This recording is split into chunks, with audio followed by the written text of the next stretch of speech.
नमो हरिहंताणं नमो सिद्धाणं नमो ऐर्याणं नमो बुद्ध्यायणं नमो लोय सब्बसाहूणं ऐसो पंचनमुक्कारो स्वभावपणासणो मंगलानं च सब्बेसिं परमं भवै मंगल सकलार्हत प्रतिष्ठानमधिष्ठानं शिवश्रिय गुरुवस्वस्त्रैशानम् आरहन्त्यं प्रणिधत्महे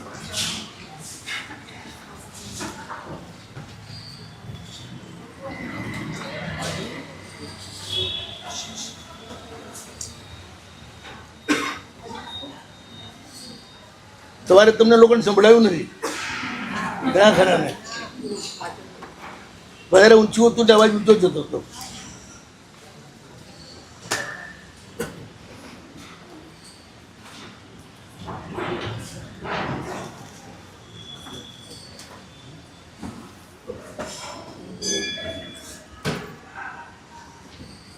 અરે નિમિત્ત કરતા આનંદ બેની ભેદ રેખા બહુ સ્પષ્ટ સમજી લેવી જોઈએ.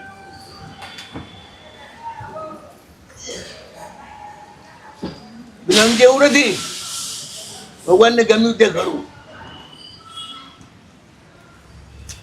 આપણે એટલું બોલી શકીએ ભગવાને જોયું તે ખરું.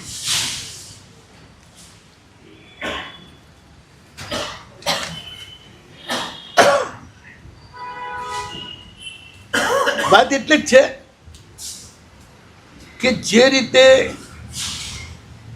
અર્હત તત્વની વાતો શાસ્ત્રમાં મળે છે અલગ અલગ જગ્યાએ,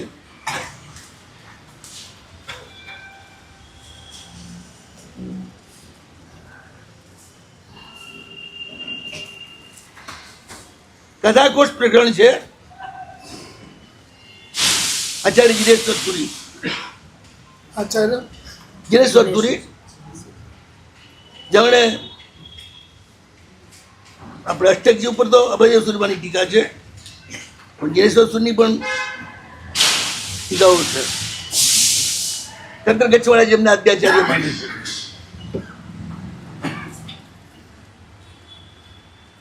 માં કથા આવે છે કે પોતે બ્રાહ્મણ હતા ને, ત્યારે વેદ ત્યારે પુરાણ કંઠસ્થ હતા.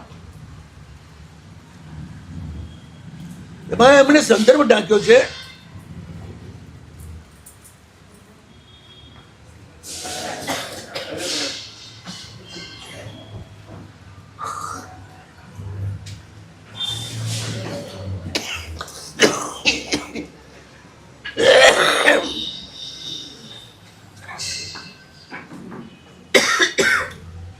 સાંજના સમયે શિવજી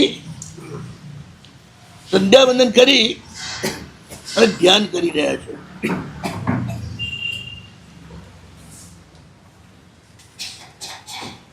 ધ્યાન પૂરું થયું એટલે પાર્વતીએ પૂછ્યું કે પ્રભુ,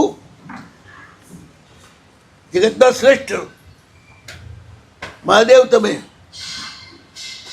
સર્વશક્તિવંત તમે, તમે કોનું ધ્યાન કરો છો?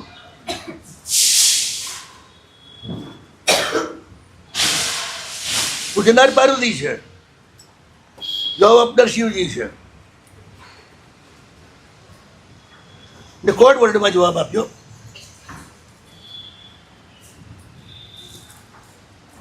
માતૃગાનો પહેલો અક્ષર અને માતૃગાનો છેલ્લો અક્ષર.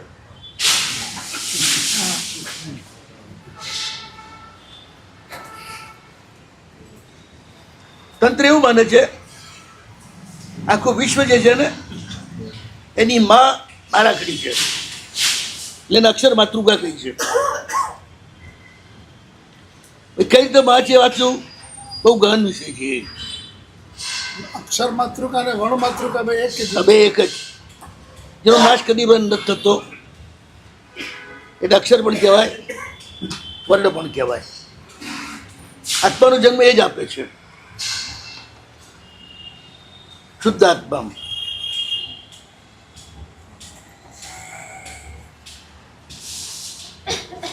તો પહેલો છેલ્લો અક્ષર અને છેલ્લા અક્ષરની પછી અડધો પાંચમા વર્ગનો અક્ષર અને પછી જે છેલ્લો અક્ષર છે મહાપ્રાણ છે, એની ઉપર ને નીચે અગ્નિબીજ. એટલે ગયા પછી જે તત્વ બને છે એ તત્વનું ધ્યાન કરું છું. તદ્ધેયમ પરમમ તત્વમ,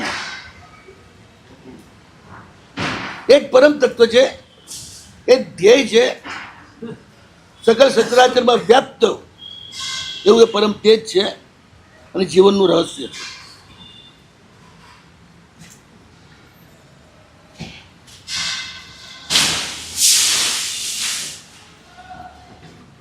પણ જે ત્રિતયમય છે, ત્રિતય બ્રહ્મા વિષ્ણુ મહેશ,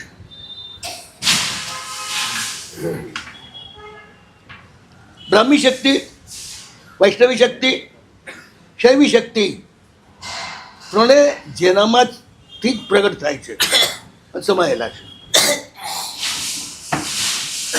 એવું એ પરમ તત્વ જે અક્ષર બ્રહ્મ સ્વરૂપ છે, એનું હું ધ્યાન કરું છું, કારણ મને બી ઉર્જા એમાંથી જ મળે છે.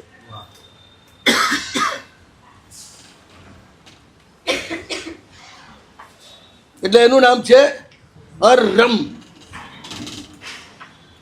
પહેલો છેલ્લો પંચમ વર્ગનો છેલ્લો મ અડધો, ઉપર એ નીચે ર.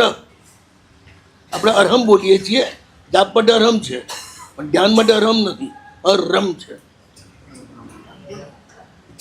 સિદ્ધ ચક્રમાં પણ જે લખાય ને એ અરમ લખાય. આની ઉપર પણ રુદ્વાદો રયુતમ સબિંદુ સકલમ. ર વિશુદ્ધાત્મ તત્વનું પ્રતીક છે, અગ્નિ તત્વનું પ્રતીક છે. વિશુદ્ધાત્મ તત્વ અગ્નિ જેવું છે, માત્ર ઉર્જા જ છે, બીજું કશું જ નથી. અનંત સિદ્ધ ઉર્જા સ્વરૂપ જ છે, ઉદ્ગલ સ્વરૂપ નથી. પણ તે પણ પૂર્ણ સમૃદ્ધ ઉર્જા, જેમની ઉર્જા ડિસ્ચાર્જ થતી જ નથી, અંદર ને અંદર સમાય છે. અનંત વીર્યમાંથી ઉત્પન્ન થતી ઉર્જા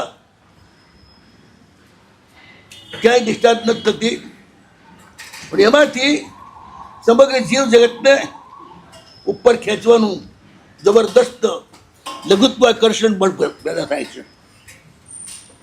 ગુરુત્વાકર્ષણ અલગ ચીજ છે, લઘુત્વાકર્ષણ તમને હલકા ઘર ઉપર ખેંચી લેવા.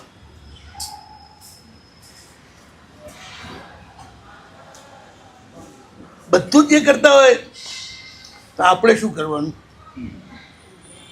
હું એટલું જ પૂછું, અમદાવાદથી ગાડી બેસી જાઓ અને સીધી બોમ્બે પહોંચાડતી હોય તો તમારે શું કરવાનું? બેઠા રહ્યો. તો પહોંચી જાઓ બોમ્બે, પણ કરવાનું કેટલું? ટિકિટ લેવાની, અંદર બેસવાનું, બહાર ફરતા રહ્યો ના કામ આવે. પ્રભુએ આજ પુણ્ય ઉત્પન્ન કર્યું, જે આલંબન લે પછી એને કશું કરવાનું નથી, પૂર્ણ સરેન્ડર થવાનું છે. એક મત એવો છે કે જો અમારે સિલેન્ડર થવાનું હોય હા, અને ભગવાન કરતા હોય તેમાં મોટાઈ શું થઈ? અમે સિલેન્ડર થયા અને એમણે કર્યું. પૂતગલે સરેન્ડર થાય પણ નથી કરતા એમ, અને તમારું જ કરે છે. તો અમે રોટલી ખાવ શક્તિ આવે, એમાં શું નવાઈ છે? ન ખાવ ને અમે પડી હોય શક્તિ આવે તો નવાઈ? એના જેવો પ્રશ્ન છે તમારો.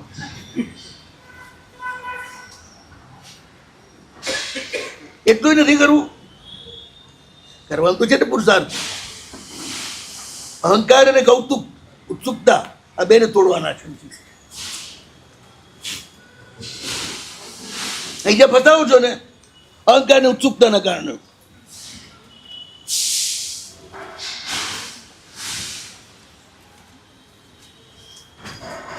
અહંકાર ને ઉત્સુકતા ના હોય ને સંસારમાં ક્યાંય ના ફસાય.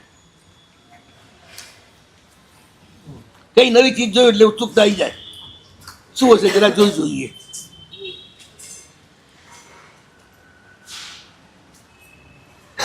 અને હું જ કરીશ, તમે જરા કરો. ભગવાન એ જ કે છે મારી શક્તિથી એવું એને સમજણ આપી દઉં ને નકા હું બાપડો ક્યાં અથડાતો અટકે. અરે શક્તિનો પ્રભાવ પણ દેખાય છે ને. દરેક તીર્થંકરનું તથા ભવ્યત્વ અલગ, વિશિષ્ટ પુણ્ય અલગ હોય. તીર્થંકર નામકર્મ સરખું હોય, પણ પાછું બીજું હા તથા ભવ્યત્વમાં પણ તીર્થંકર નામકર્મ માટે સરખું, પણ પાછું થોડું અલગ હોય. એટલે મહાવીર સ્વામી કરતા પાર્શ્વનાથ ભગવાન જો એ બેનું ભાવિસ્વામી પરમાત્માના આત્મામાં જે નામ જ ભાવી છે, તાકાત છે. પાછા દુકાનમાં સૌભાગ્ય છે, તો કર્મની અલગ આવી છે. કર્મની ઓછા સદાસ હોય પછી હા, કેવળ જ્ઞાનમાં જ્ઞાન થયા પણ શુભ કરવાની જે પ્રકૃતિઓ છે ને એમાં બધા થોડા ઘણા ફેરફાર હોય. આદિનાથ ભગવાનનું થોડું અલગ હોય, આદિ રામ કર્મ. પાર્શ્વનાથનું અલગ હોય, ભગવાન મહાવીરનું અલગ હોય, નેમનાથનું અલગ હોય. દિબાદાળ નહીં સમજવાનું તમારે બધા તીર્થંકરોને. અઠમા પ્રાતે હજી બધાના સરખા, ચોથી સતી છે બધાના સરખા. બાકી દરેક વિશિષ્ટ છે. માટે 24 તીર્થંકરની વિદ્યાઓ મળે છે ને. જો બધું એક જ સરખું કરતું હોય કામ, અને એક વાત ધ્યાન રાખજો, શબ્દ બદલાય એટલે ફ્રીક્વન્સી બદલાય. એટલે શું છે ફ્રીક્વન્સી એટલે શું ભાઈ બોલો હાલો. ના સમજો જ છો ને, નંબર બદલાય મોબાઈલમાં એ ફ્રીક્વન્સી બદલાય ને, બીજો નંબર આવી જાય ને. નામ સાથે પણ તીર્થંકરનું બધું જોડાયેલું છે. નામ પ્રમાણે તે નામમાં જે શક્તિ છે એ રૂપે એમનું કામ કરે પુણ્ય. જો એ રીતે હોય તો કોકનું પાર્શ્વનાથ નામ પાડી દે તો અને પછી માને કઈ તકલીફ હોય ને આખો દાડો પાંચ કરે ને તો ઠેકાણું પડે. જેમ સમજાવું તમને, માતા બહુ દેવા 1000 વર્ષ શું કર્યું એમણે વૃષા દીકરા તરીકે ગમે તે રીતે. નામ કોનું લીધું? જેનું નામ લીધું એ કોણ હતો? તીર્થંકર હતો. મને ભલે કશી ખબર નથી, મોહથી કે ગમે તે રીતે તે પ્રભુનું નામ લો. તમે જો અહમ રહી દો તો તરત જ તમારા પર એની અસર શરૂ થઈ જાય. મલદેવ માતામાં એક જ છે, એમને અહંકાર નથી. મલદેવ માતા કેટલી પેઢીઓ જોઈ? 72,000. પણ દાદીનું મન દીકરામાં હોય કે પોતરામાં હોય? પોતરામાં. અને આમનું મન શેમાં છે? દીકરામાં.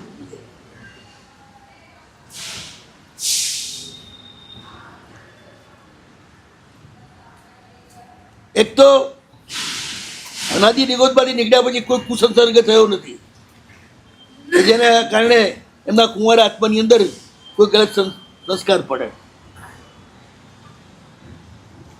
એટલે શુદ્ધ પ્રાય છે એમનો આત્મા, કર્મ બીજ પ્રાય છે. એટલે પ્રભુનું આ રીતે પણ સ્મરણ કરતા કરતા કરતા કરતા તે ડારે આવી ગયા હતા.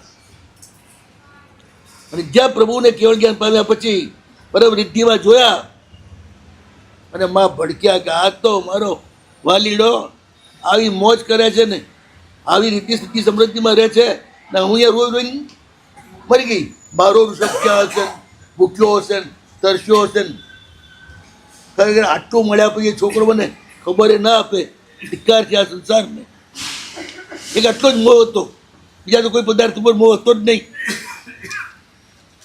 તૂટી ગયો, વાત પૂરી થઈ ગઈ, સંસાર તૂટી ગયો.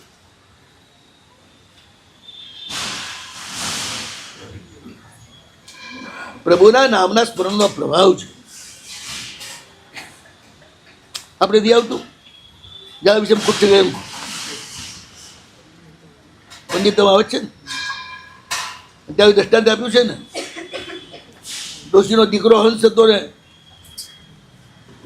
ડંખી ગયો સાપ, અને ડોશી રોતી જાય ને હંસ હંસ કરતી જાય. તો હંસ એ ગારુડ મંત્રનું બીજ મંત્ર છે. આખી રાતે રોતી રોતી બોલતી ગઈ, પેલા છોકરાનું ઝેર ઉતરી ગયું.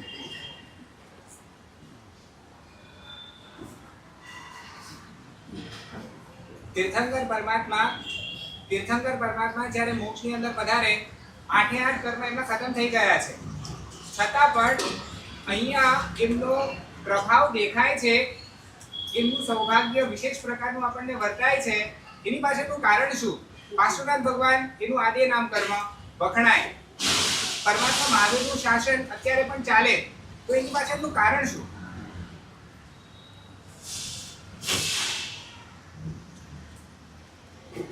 પાટકાત પરમાત્મા એટલી જે ચાલે છે ને એનું કારણ આખું અલગ છે.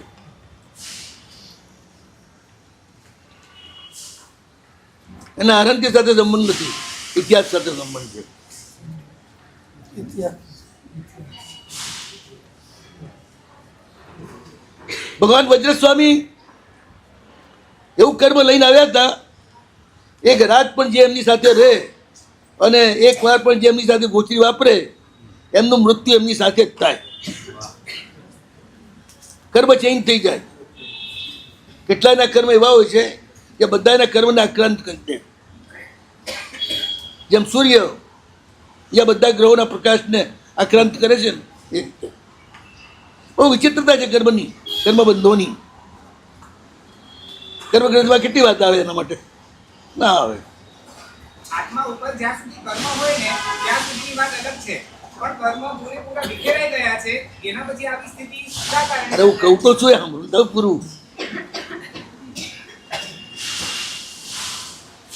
ભગવાન વજ્રસ્વામીના બધા શિષ્યો ગયા. વજ્રસેનને એકલા એમણે અલગ રાખ્યા હતા પહેલેથી.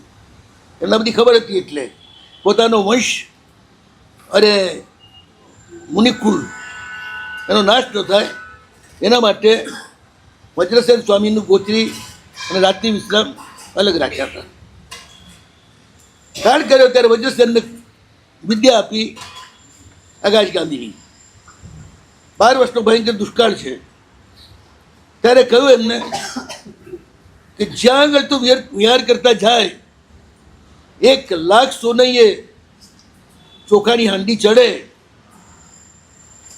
અને એ ચોખા તેને વરવા મળે, એના બીજા જ દિવસે કમ્પ્લીટ સમગ્ર દુષ્કાળનો અંત આવી જશે.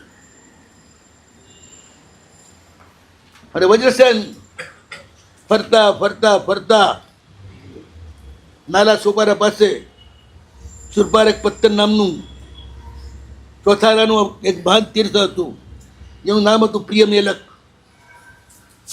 જેનો નાશ છેલ્લા 200 વર્ષમાં કોને કર્યો એનો કોઈ ઇતિહાસ નથી. પણ અહીં જતું મુંબઈ એ સુરપારકની જગ્યા જ વસ્યું છે. અહીં આવ્યા. આખી દરિયાઈ પટ્ટી ઉપર રત્નપ્રભ સૂર્ય મહારાજ અને સ્વયંપ્રભ સૂર્ય મહારાજ ભગવાન પાટનાથના શિષ્ય આકાશ માર્ગે આવેલા, અહીં ધર્મની સ્થાપના કરેલી. ઓશવાલ, હિમાલ, કોરવાલ આ બધાને જૈન બનાવેલા. આખી આ પટ્ટી, આ પટ્ટી ઉપર ભગવાન પાટનાથનો ગચ્છ નાશ થતો પામ્યો. કેશી ગંડથી ચાલતો જ તો. આપણામાં ભળી નતો ગયો. ઉપકેશ ગચ્છ એનું નામ. એમના આચાર્ય વિચારતા હતા અને ત્યાં આગળ વજ્રસેન પધાર્યા.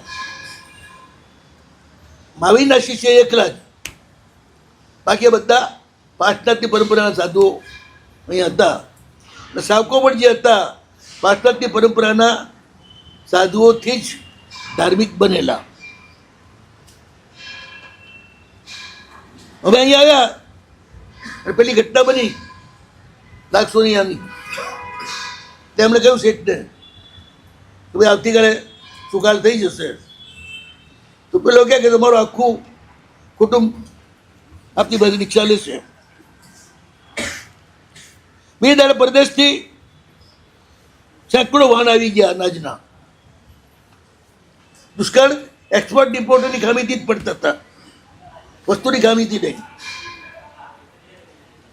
આવી ગયા, સુકાળ થઈ ગયો. છેલ્લા વચન પ્રમાણે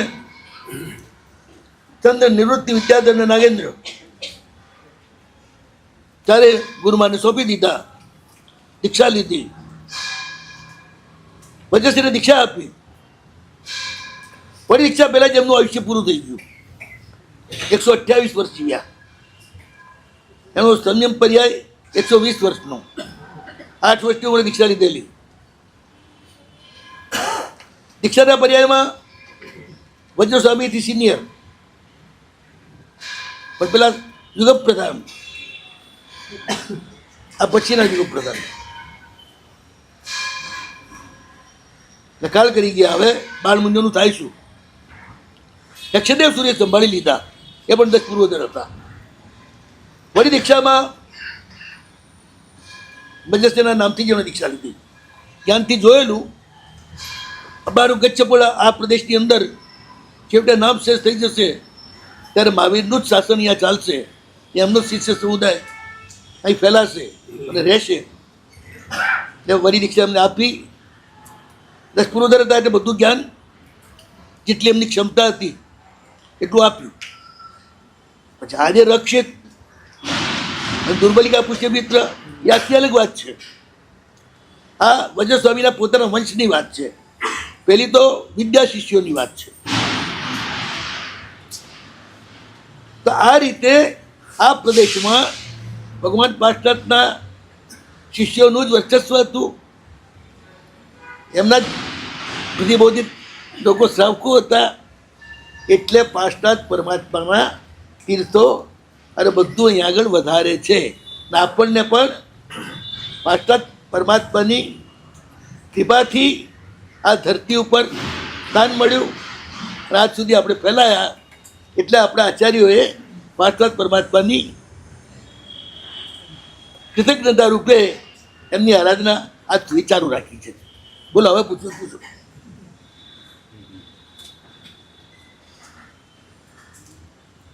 પાર્શ્વી નામમાં એટલી તાકાત છે. લો અને પ્રભુ આવીને ઉભા રહે. નામ ગ્રહણતા આય મિલે મને ભીતર ભગવાન. પ્રભુ નામથી કથંચિત ભિન્ન છે, કથંચિત અભિન્ન પણ છે.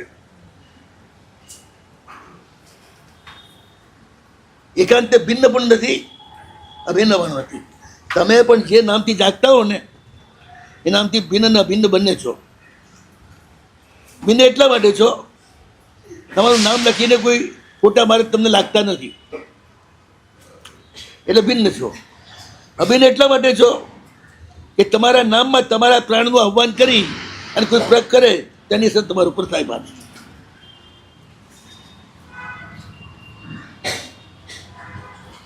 મંત્રો કરે છે નામ અસર, નામ સાથે તમારા પ્રાણ જોડાઈ જાય છે.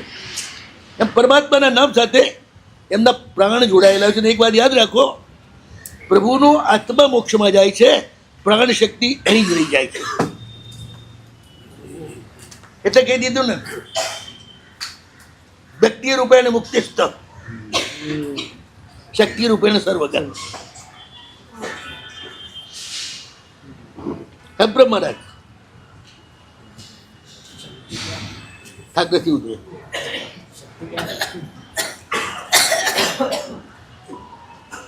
પ્રાણ શક્તિ એ તેજસ શક્તિ કહો છો, તેજસ શરીર આપણે બધું એક જ છે.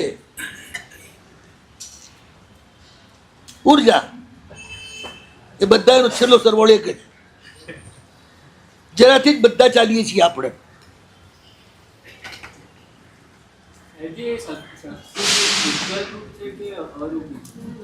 હું બેરો છું. શક્તિ શક્તિ એ પૂતગલ રૂપ છે. બિલકુલ. કર્મ એ પૂતગલ રૂપ છે કે નહીં? તો પૂતગલને પૂતગલ મારી શકે કે આત્મા કરી શકે કે?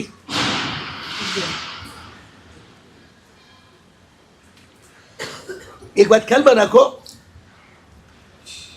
મેલને કોણ કાઢે? મેલ એ પણ પાણીની નીપજ છે, તમારા શરીરમાંથી નીકળતા. પછીનો તમારા શરીરમાંથી નીકળે ને પાણી જ છે ને, એની નીપજ છે ને. એને ધોવા માટે કુદરતનું પાણી લેવું પડે, ધોવું પડે. મેલ ધોવાઈ જાય સંપૂર્ણ, સાબુ પણ જતો રહે, પછી પાણી રહે, સળંગ જાય. નિરાશર ભાવથી પ્રભુની આજ્ઞાનું પાલન તમને એવા પુણ્યનું સર્જન કરી આપે છે, તો આપે છે ભેટ કે જે તમને મોક્ષ સુધી પહોંચાડી અને જંગલના ઓળાવિયાની જેમ પાછું કરી જાય.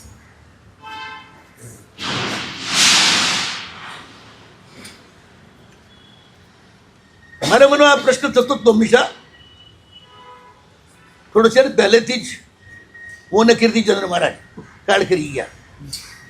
બધી બાબતો ઉપર કંઈ ને કંઈ નવા નવા તુક્કા ઉઠાવીએ. મોટા સાહેબજી પાસે જઈએ, મોટા સાહેબજી અમને ગાડી મૂકે, નવા નવા જોકે જેનો જવાબ ન મળે એવા તુક્કા ઉઠાવી લાવો તો.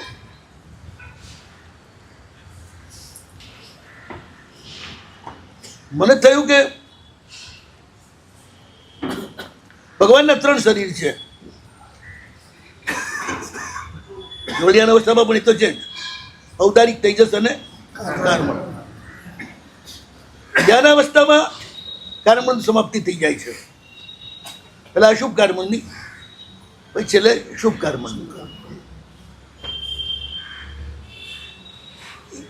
ઇન્દ્રોએ પેટાવેલા અગ્નિમાં ઔદારિક દેહની સમાપ્તિ થાય છે. તેજસ ક્યાં જાય? તેજસ અને કાર્બન તેજસ બળતણ અનાદિકાળથી બેની જોડી છે, પણ એ વિખૂટી પડે. અને એનું કારણ યોગદારો પાઠ છે, ખબર છે તમને? કયા શરીરની કેટલી સ્થિતિ, એમાં તેજસની સ્થિતિ આપી છે ને. તેજસની સ્થિતિ અનંત કે અસંખ્ય? અનંતકાળની જ છે ને. તેજસને કર્મણ અનંતકાળ અનાદિ શાંત છે ને. તો એકલા તેજસનું કેવું આપ્યું? એની જોડી છે, અને તે એકલા તેજસની આપે છે. એનો મતલબ મોક્ષે જાય એનું તેજસ રહી જાય, માટે જ એની મૂર્તિ બનાવાય. સ્વર્ગમાં જાય એની મૂર્તિ ના બનાવાય.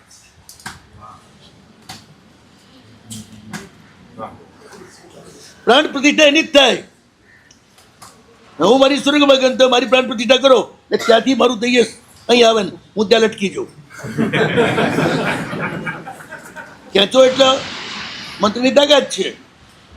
જેમ 7 રાજ અળગા જઈ બેઠા, પણ ભક્તિમાં મનમાં બેઠા, એ તાકાત છે. આ હનુમાનનું તેજસ શરીર, રામચંદ્રનું તેજસ શરીર, કૃષ્ણનું તેજસ શરીર એટલું બધું પાવરફુલ છે ને કે આજે બી સક્રિય છે. કૃષ્ણ તો નરકમાં છે તો બી સક્રિય છે. અને તેજસ શરીરની શક્તિ વૈક્રિય કરતા આનંદ ગણી. આપ જે વાત કરો છો એ કે આગમમાં મળશે? સાહેબ, આ બધી જ પૂર્વગત સૂત્રની વાત છે. આગમમાં માત્ર દેખાતા વિશ્વની દ્રષ્ટિએ તમારે કઈ રીતે ચાલુ એની વાત છે, અને અદૃશ્ય જગતની ના બધી જ વિદ્યુત તરંગો અને શક્તિ તરંગોની વાત તંત્રમાં છે. અને એ તંત્ર બધા જ નેપાળ અને તિબેટમાં છે. નેપાળ અને તિબેટમાં તંત્ર બધા જ ભદ્રબાહુ સ્વામી આપેલા છે. આપને આવે છે, આપનો તુક્કો છે કે હકીકત છે? અચ્છા મારો તુક્કો છે સમજી લો, પણ પ્રેક્ટિકલ જો પ્રેક્ટિકલ કરશો ને ત્યારે ખ્યાલ આવશે કે તુક્કલ નથી.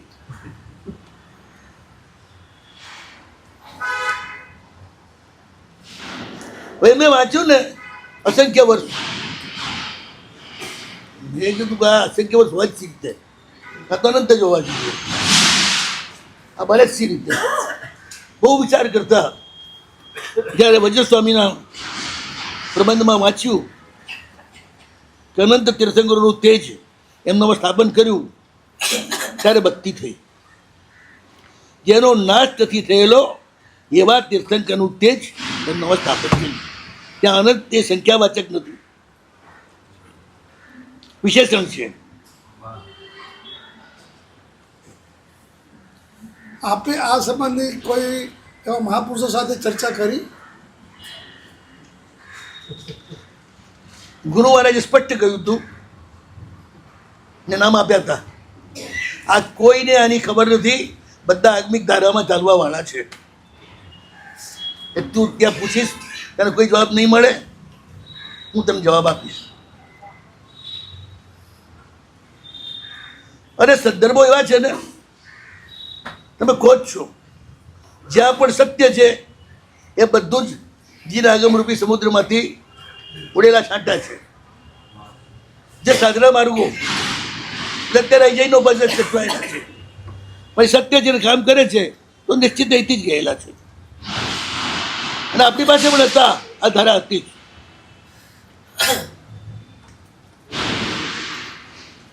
ગુરુમૂર્તિ અને દેવદેવીની મૂર્તિ કેમ? ગુરુમૂર્તિ અને દેવદેવીની મૂર્તિ મોક્ષે નથી જતી. ના, દેવદેવ ક્યાંથી મોક્ષે જાય? એની મૂર્તિ કેમ? એની મૂર્તિ માટે કહ્યું ને કે મૂર્તિ દેવલોકમાં ન બને. એટલે પછી ખેંચાય ને અહીંયા. અને આપણા ગુરુ કાલ કરી ગયા, એમને ખેંચીને આપણે શું કરવા છે? બહુ વધારવા છે એમના? દેવદેવીની બાંધો નથી, ગુરુની બાંધો છે. દેવદેવીને પણ તમારે કામ માટે બોલાવવા હોય તો એનું માધ્યમ છે ફોન કરવા માટેનું. એમની મૂર્તિ, મૂર્તિનું બી આખું વિજ્ઞાન છે.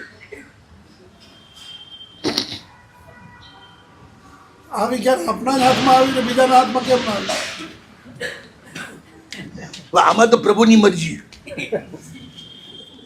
મારી મરજી શું કામ આવે, તમારી મરજી શું કામ આવે? અને મારા પાસે આવ્યું નથી, મારા ગુરુએ મને આપ્યું, તમારા ગુરુએ તમને આપ્યું, મને કઈ વાંધો નથી. હું પૂછવા છું મારા ગુરુને તમે કેટલાને આપ્યું છે ને હવે મને આપી રહ્યા છો? ના તો વગર માંગી આપેલું છે પાછું. હું ના પાડતો રહ્યો, નહીં આપતા રહ્યા. હું તો આટલું ઊંડું મારે નથી ઉતરતા, રહેવા દો. ના, ભવિષ્યમાં થાકી ગયેલા, હતાશ થયેલા પ્રભુના સંગને આના દ્વારા જ આશ્વાસન મળશે અને એની શ્રદ્ધા સ્થિર થશે. અવસર આવશે ત્યારે હું તારી પાસે બોલાવીશ, ત્યાંથી નહીં બોલાવું. એવું જ થયું. 36માં મને આપ્યું, પછી મેં થોડું થોડું બોલવાનું શરૂ કર્યું 52થી. એટલા વસ્તુ ચૂપ જ રહ્યો. મને દર્શન થતું હતું. ગુરુમાને પણ આનું દર્શન થયેલું ગિરનારમાં, મને પણ આ તત્વનું દર્શન થયેલું ગિરનારમાં. અપૂર્વ દિવસ હતો મારા માટે. એ વખતે જે પરમાનંદનો મેં અનુભવ કર્યો છે એ કહી શકાય એવો નથી. ભગવાન નમિનાથ આરહંત્યની જે પરમ ઉર્જા છે એનું પ્રબળ માધ્યમ છે.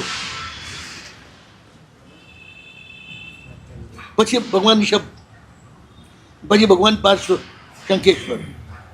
આ બધી મૂર્તિઓ અવકાશમાં સમાયેલી પરમાત્માની તીર્થંકર નામકરણના પૂતગલો રૂપી જ્યોતિ અને નાદરૂપ જે શક્તિ એનાથી કનેક્ટેડ છે. એ નાદ બ્રહ્મ ને જ્યોતિ બ્રહ્મ આપણે કહીએ ને, એ શું હોય સાહેબ? જ્ઞાત છે. એ શું હોય? નાદ બ્રહ્મ અને જ્યોતિ બ્રહ્મ શું હોય? નાદ બ્રહ્મ એટલા શબ્દમાંથી ઉત્પન્ન થતું આત્મશક્તિ. શબ્દ આત્માની સાથે જોડાયેલો છે એ નાદ બ્રહ્મ. એટલે બ્રહ્મ કહેવાય અમને. પછી જ્યોતિ બ્રહ્મ, બે જ બ્રહ્મ છે. જ્યોતિ બ્રહ્મ. નાદ બ્રહ્મ એટલે પ્રભુનો શબ્દ. તીર્થંકર નામકરણના વિભાગથી શું પ્રગટ થયું? શબ્દ દેશ. શબ્દ જ આવ્યો ને. જ્યોતિર્બ્રહ્મ એટલે એમનું તેજસ શરીર. આ બેની જોડી સમગ્ર વિશ્વનું સંચાલન કરે છે. શબ્દ બ્રહ્મ કહેવાય છે એ જ નાદ બ્રહ્મ. આ એક જ. આપણે પ્રભુના નામ દ્વારા અથવા નૌકાર દ્વારા એ શબ્દ બ્રહ્મ સાથે જોડાવાનો પ્રયાસ કરવાનો. પણ એક વાત છે, આ બંને ક્રિયા સદગુરુના સ્પર્શ વિના ક્યારે પણ થાય નહીં.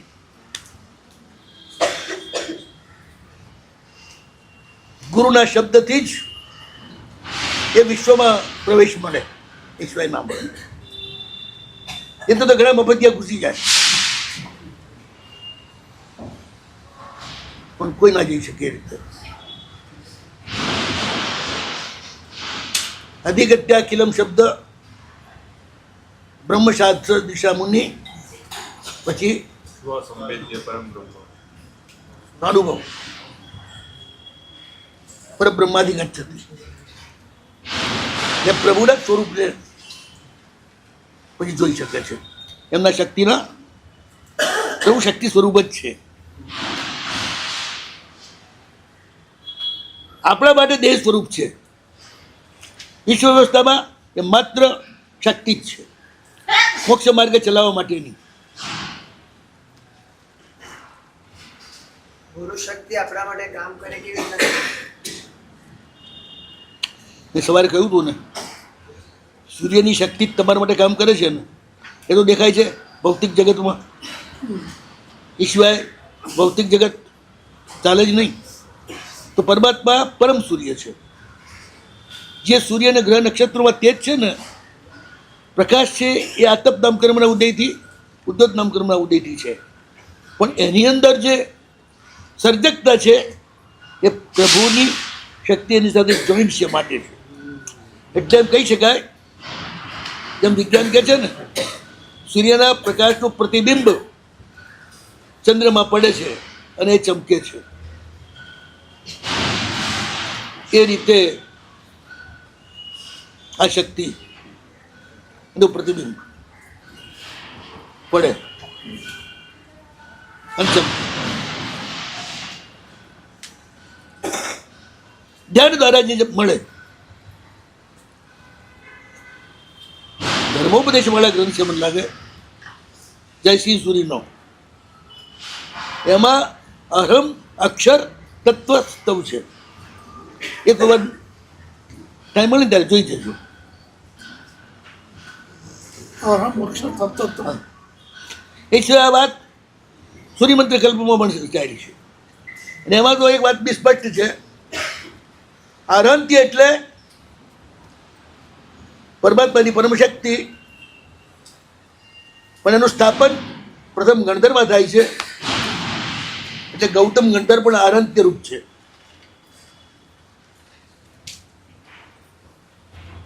સૂર્યમંત્રમાં વાત સ્પષ્ટ છે, કલ્પોમાં. એટલે પ્રથમ ગણધરમાં જ થાય કે બધા ગણધરમાં?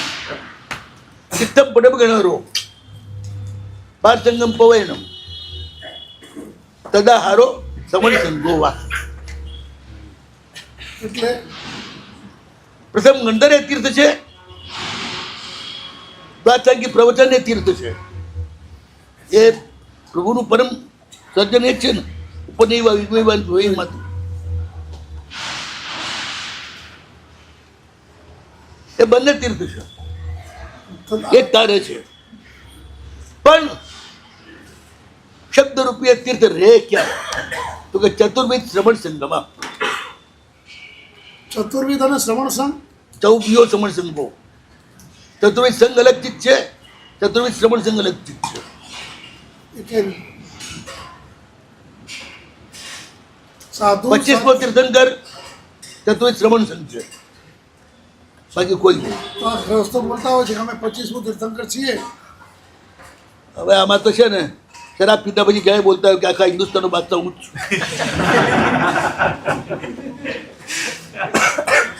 આવું કેમ બોલો છો તમે?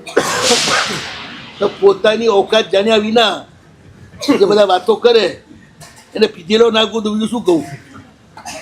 ખુલાસો કરો ને કે શું હકીકત છે હકીકત એ છે પ્રભુ પહેલા તીર્થની સ્થાપના કરે છે, તીર્થની? ત્યારે પ્રથમ ગંધરની સ્થાપના થાય છે અને પછી તરત જ પ્રભુજી ત્રિપદી આપે છે અને દ્વાદશાંગીની રચના થઈ જાય છે. એ પહેલું જે થયું ને, પ્રભુએ પોતાની પૂરી ઉર્જા એમાં ઊંડેલી દીધી.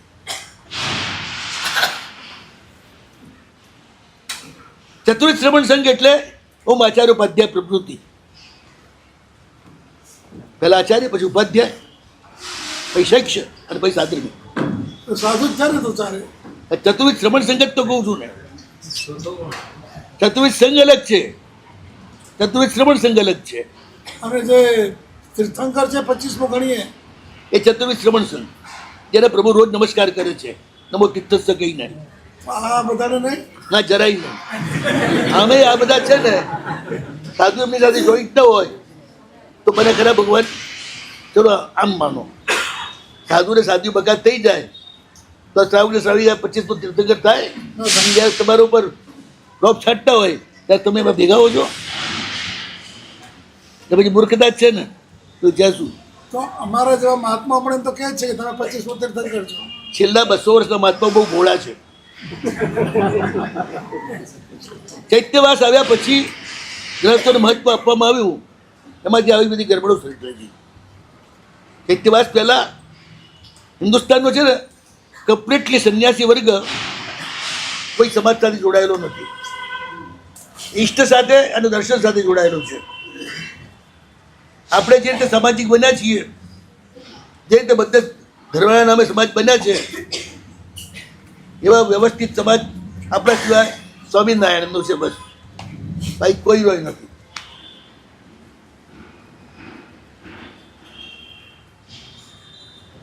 દશનામી સંન્યાસી હોય બધા એની રીતે વિચારતા હોય.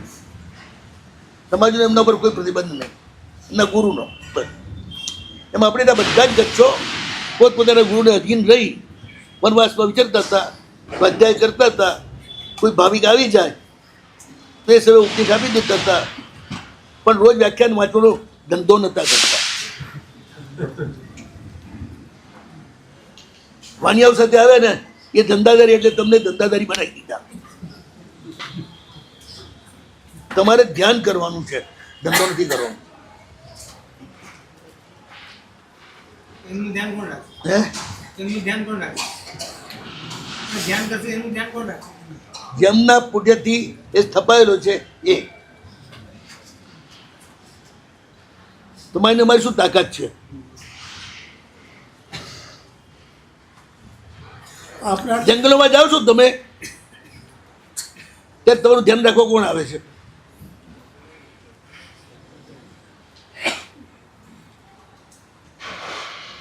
જંગલોમાં એકલા જાઓ છો. કોઈ દુષ્કર્મ ઉદય હોય તો વાત જુદી છે, આજ સુધી કોઈ તકલીફ પડી એ ધ્યાન એ જ રાખે છે ને. આ મારા તો ઝાંપા આવતા જ કે બાબુજી સાદામ રહેશું એ રવાનો કઈ પછી લેવા દેવાની. હવે VSG મૂકવા આવે છે. VSG મૂકવા આવે. એ તો હવે આપણે મા બોધીને બધાને ધન્યવાદ આપવાના. આચાર્ય સાહેબ ચતુર્વિધ સંઘમાં કીધું આપણે શિક્ષક શિક્ષક, તો એ બાળક એટલે બાળ સાધુ પણ કોઈ પણ સ્કૂલ હોય ને એમાં એક આચાર્ય હોય, બીજા પ્રોફેસરો હોય, બીજા વિદ્યાર્થીઓ હોય. આપણે માટે સ્નાતક શબ્દ પણ વાપર્યો છે. મુનિવર સ્નાતક પદે રહ્યા. હા સ્નાતક એટલે શું? વિદ્યાર્થી. દાતાંગીનો ધ્યાન કર્યા જ કરવાનું રોજ. પ્રભુના શબ્દને પકડીએ તો જ પાર પામી શકીએ. ધ્યાન કરવાની આપણી એટલી તાકાત નથી. છતાં ધ્યાન માટે પિંડસ્થ એટલે પરમાત્માની મૂર્તિનું આલંબન આપ્યું. પણ શબ્દ જેટલું કામ કરે એટલું મૂર્તિ કામ ન કરે. એ મૂર્તિમાં પણ પ્રભુનો પ્રાણ શબ્દ દ્વારા જ આવે છે. એટલે મંત્રો રૂપ શબ્દો એનાથી પ્રાણ પુરાય. શક્તિ તો સર્વત્ર છે પ્રભુની. મંત્ર એમાંથી ખેંચીને જોઈન્ટ કરે છે પ્રવાહને. આપણી સાથે બી જોઈન્ટ થવો જોઈએ, મૂર્તિ સાથે બી. જેટલા અહમ શૂન્ય મુનિઓ હોય એ બધામાં પરમાત્માની શક્તિ હંમેશા કામ કર્યા જ કરે. આજે પણ આજે પણ મંત્રની પૂતગલ શક્તિ માનવાની કે અધિષ્ઠાયિક માનવાની? પૌદ્ગલિક શક્તિ. અધિષ્ઠાયક શું છે ખબર છે કઈ? તેલનો કૂવો છે કે વીજળીનો પાવર હાઉસ છે, એનો ચોકીદાર હોય એટલું જ કામ અધિષ્ઠાયકનું છે, એથી વધારે નહીં.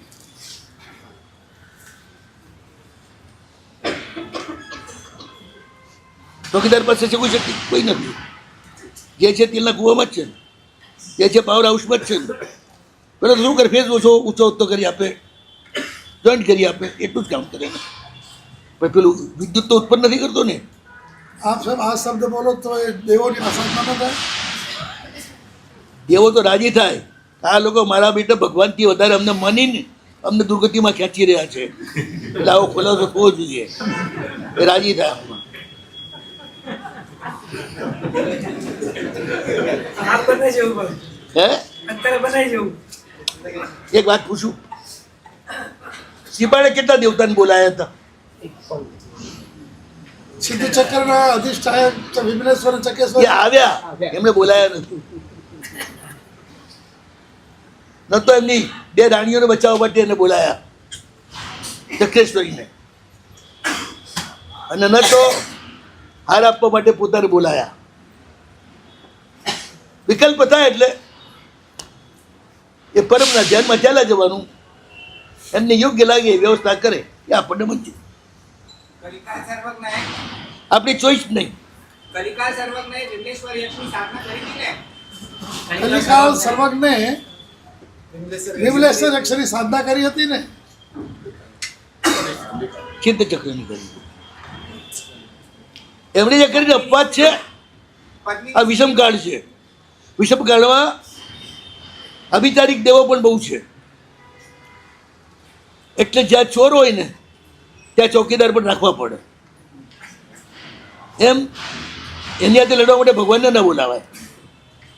લેવા જે ભગવાનના સેવક હોય એને યાદ કરે એટલે આવીને પેલા દૂર કર બસ. સાહેબ શ્રીપાળને પરમેશ્વર નૌપદે સહાય કરી કોઈ યક્ષેશ્વરી દેવદેવી? બધા જ દેવો છે ને એ નૌપદની શક્તિના જ એકમ છે, નાના નાના. એટલે નૌપદજીને યાદ કરે ત્યારે જે એકમને જરૂર એ વખતે જરૂર હોય એ આપોઆપ આવીને ઊભા રહે. એ કોસ્મિક ઓર્ડર છે પરમાત્માની પરમ સત્તા. કે તમારે જે જરૂર હોય એની એને ખ્યાલ હોય એની એ પૂર્તિ કરી દે. આમાં ઓર બી બહુ વિચિત્ર રહસ્યો છે. ભગવાનનું તેજસ શરીર જ્યારે આપણા શરીર સાથે જોડાય ને પછી જ આપણે ધાર્મિક બનીએ, ત્યાં સુધી ન બની શકીએ. મૂર્તિ દ્વારા ગુરુ દ્વારા શક્તિપાત જે કહેવામાં આવે છે ને, આપણે ત્યાં શક્તિપાત નથી કહેવામાં આવતો, આપણે ત્યાં પ્રસાદ કહેવામાં આવે છે. પ્રસાદ એટલે અમે પશ્યંતુ શબ્દ છે. તીર્થરામે પુષ્યંત. એટલે પ્રભુની શક્તિ મારામાં પ્રવેશ થાવ એવો મારો સંકલ્પ, એના દ્વારા હું એ શક્તિનો સ્પર્શ કરું છું, મારું કામ થાય છે. પ્રભુ સર્વત્ર વ્યાપ્ત છે, એ તો બધે જ પ્રવેશવા તૈયાર છે. પેલા ઝાપા બંધ કરીને બેઠા હોય સીધા આવે અંદર. ચાપા બંધ એટલે તમારા અહંકારનો ઝાપો હોય એ બંધ હોય એટલે કોઈ અંદર આવે નહીં. પ્રભુ એવા નથી કે બળાત્કારે તમારા બેસી જાય. પાણી વરસતું હોય, તરસ લાગેલી હોય, મોટું ફાડો તો અંદર આવે કે એમને માઈ જાય. નીતિમાં તો એમ આવ્યું છે કે પેલા નાક દબાવીને મોઢું જબરદસ્તી નાખ્યું. એટલે ભગવાન એવું એ કરે ક્યારેક, અને ગુરુ કરે એ કામ ગુરુ કરે. તમારું નાક પકડીને દાડી દે, જેમ સિદ્ધર્ષિને કર્યું ને એવી રીતે.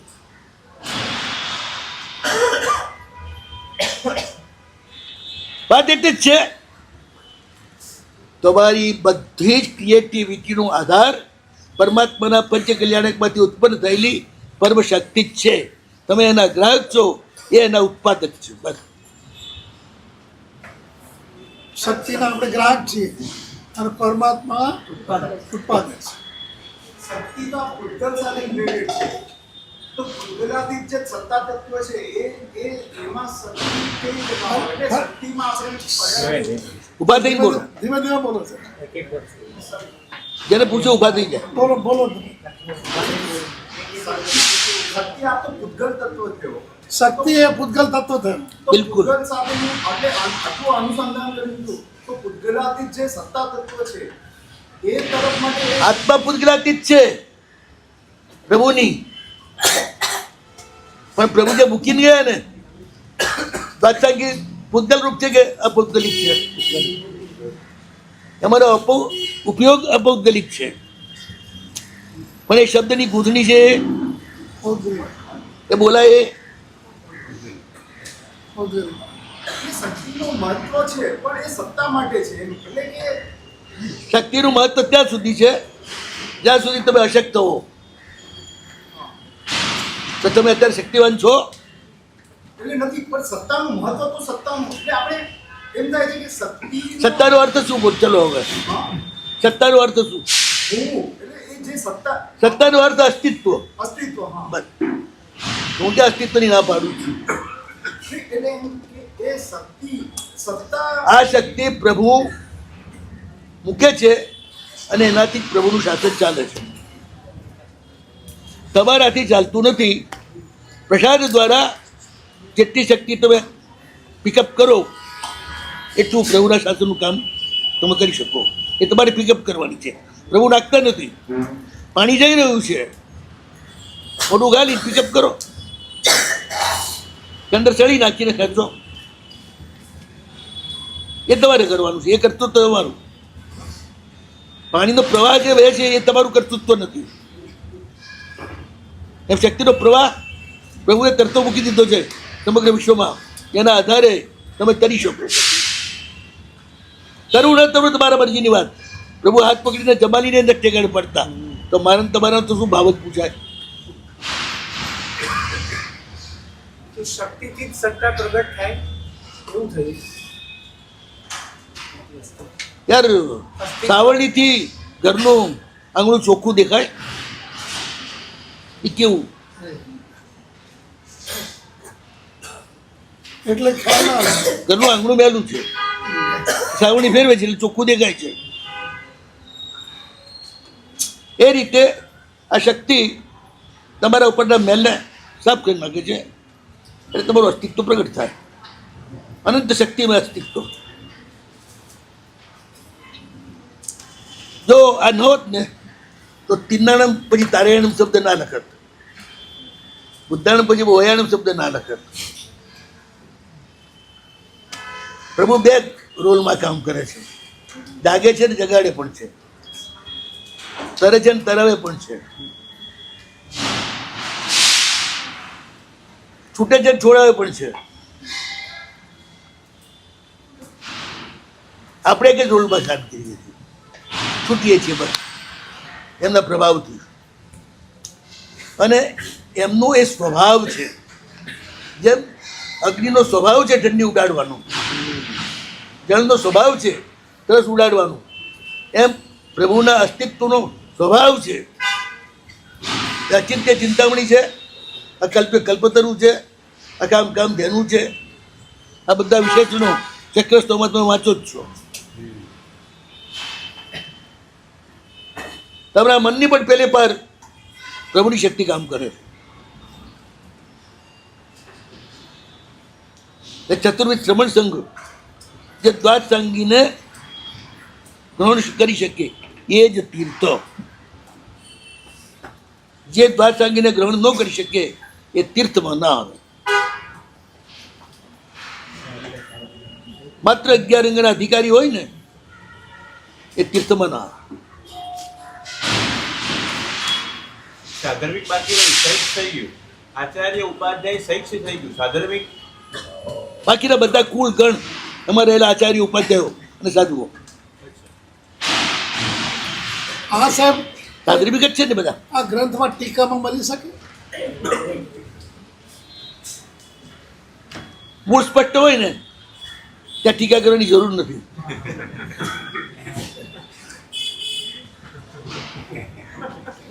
आयरे हो जाए शीशे सामने है बोले गणे या मैं कई कैसा है પછી રવસ્સ શ્રવણ સંગત ત્યાં ચતુર્થ શબ્દ પણ નથી વાપર્યો.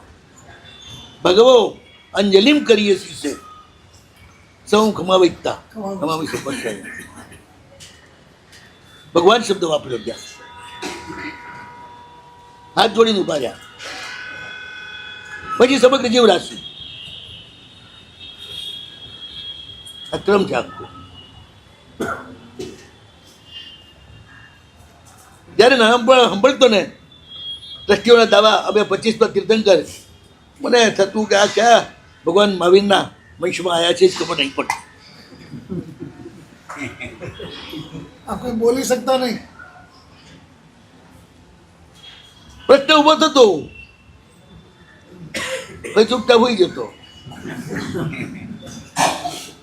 દ્વાદશાંગીને ગ્રહણ કરે તે તીર્થ, તો અત્યારે દ્વાદશાંગી નથી, તો અત્યારે ગ્રહણ કરવાની યોગ્યતા તો છે ને.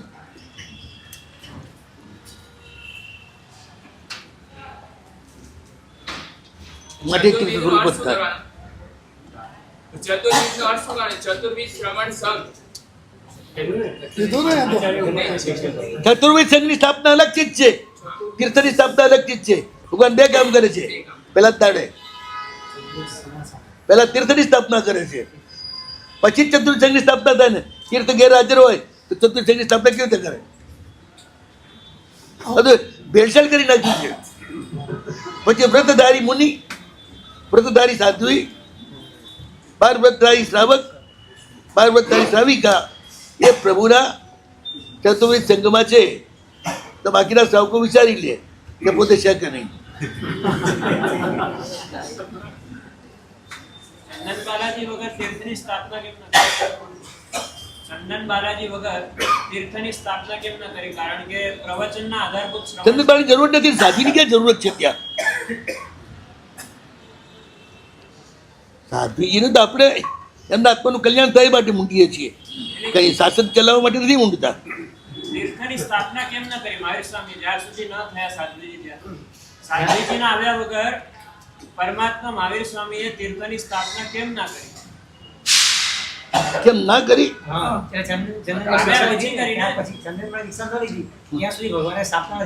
ના. કોને કહ્યું? ગૌતમે દીક્ષા ન લીધી ત્યાં સુધી સ્થાપના નથી કરી. ગૌતમે લીધી અને તરત જ 11 ગણધરની પણ અલગ અલગ જ થાય છે. બધું એક સાથે નથી થતું. આવતા જાય પ્રભુ આપતા જાય, આવતા જાય પ્રભુ આપતા જાય. જ્ઞાને ભેગા નથી કરે. ના, એક પછી એક આપતા ગયા. પછી અનુજ્ઞા બધાને ભેગી આપી તીર્થની.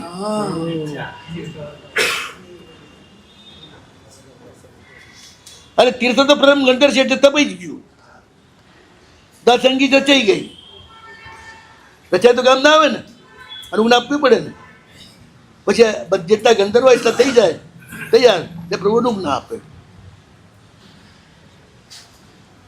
દરેકના અંતર્મૂળ અલગ તો એટલો સમય લાગ્યો હશે. શું? દરેકના દ્વાદશ સંગી જે રચના કરી અંતર્મૂર્તે કરે તો આટલો બધો સમય લાગ્યો હશે. અંતર્મુહૂર્ત એટલે શું? આપણે સામાન્ય રીતે 48 મિનિટની અંદર આપણે સમજીએ છીએ 48 મિનિટની અંદર એમ. ના, મુહૂર્તના ઘણા પ્રકાર છે ને મુહૂર્તની અંદર બસ. પછી 10 મિનિટે હોય, 15 મિનિટે હોય, 25 મિનિટે હોય, વધુમાં વધુ 48 બસ. વર્ષીદારમાં તમે શું સમજો છો? વાર્ષિક દાન એટલે 1.25 કરોડ ને 8 લાખ એટલું દાન રોજ પ્રભુ આપે. 1 કરોડ પણ આદિનાથ ચરિત્રમાં સ્પષ્ટ લખ્યું છે મિનિમમ એટલું, અધિકતમ કેટલું એનો કોઈ સંખ્યા નથી. અને આદિનાથ ચરિત્ર કયો આદિનાથ ચરિત્ર? આદિનાથ ચરિત્ર છે ને આચાર્ય વર્ધમાન સૂર્યનું જુગાઈ ગિરિન્દ ચર્યમ.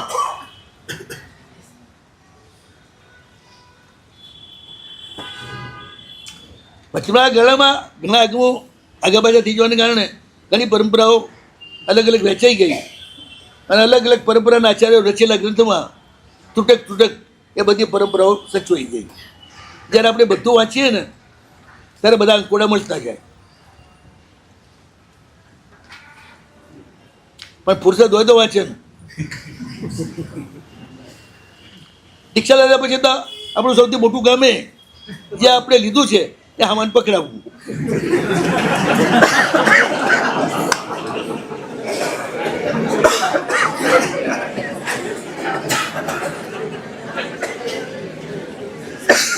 કોઈને મનોરથ નથી કે આગમક ન થવું, આગમ ધર થવું, શુદ્ધ ધર થવું.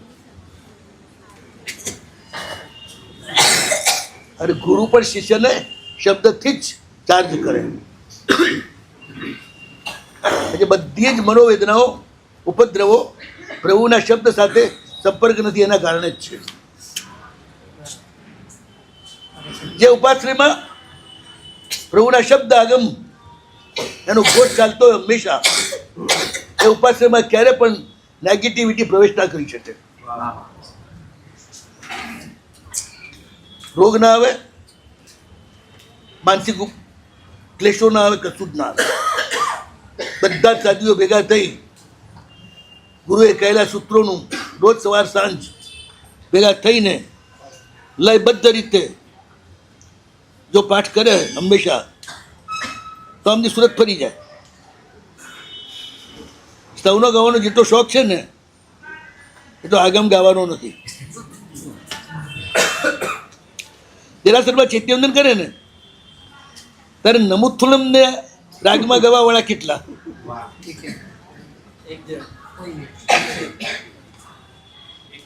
હવે પ્રભુ સાથે સંપર્ક તમારા રાગડા કરાવે કે નમુથુલમ કરાવે?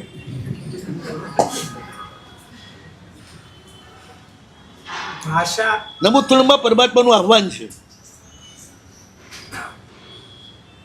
પ્રભુ શબ્દ રૂપે નામ રૂપે જગમાં રહ્યો સર્વત્ર છે. જ્યારે એમના શબ્દનો તમે ઉચ્ચાર કરો છો એ તરત જ તમારા ભીતરના દ્વાર ખુલે છે. પણ તમારે તો ગડગડાઈ જાઓ ને ફટાફટ પૂરું કરો અને પછી સ્તવનમાં એવા રાગડા તાણો, એક સ્તવન પૂરું કરતાં કલાકે થઈ જાય. અને સાંભળનારા બાટલા વાહ વાહ કરતા રહે, તમે ખુશ થતા રહો. અમુક થોડું પૂરું બોલતા 15-20 મિનિટ લાગી હોય એવા કેટલા જણા હશે?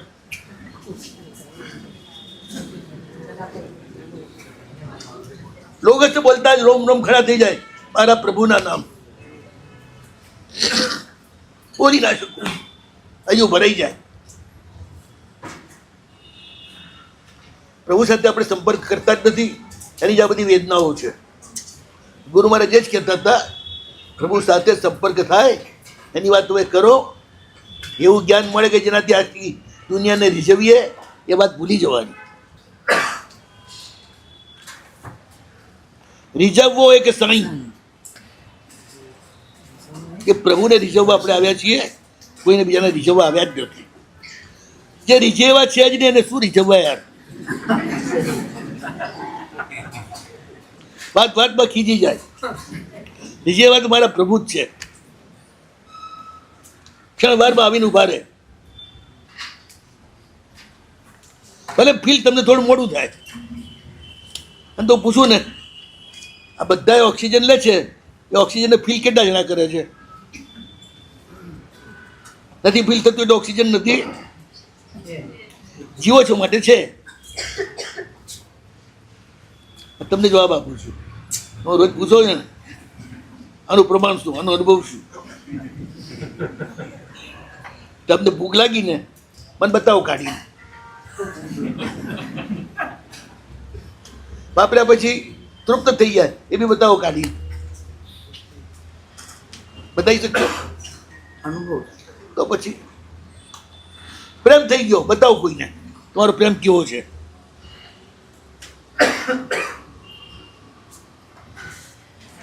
બહુ તો શબ્દ દ્વારા વેલેન્ટાઇન ના દિવસે ફૂલ આપી આવશે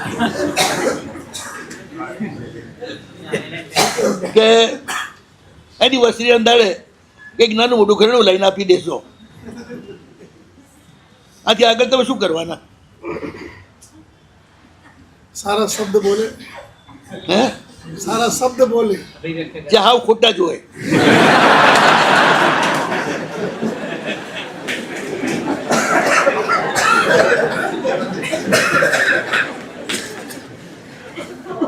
પેલી સમજી જાય આ ભાઈ સાહેબ ખાલી દેખાવા જ કરે છે આપણને ચૂસવા માટે દુનિયા ખુશાબતમાં જ ચાલે છે મનસ્યન્યત વચસ્યન્યત એના જેવી છે આ દુનિયા મારા પ્રભુ જે કેવા છે એ જેવા છે તેવા જ મળે છે આપણને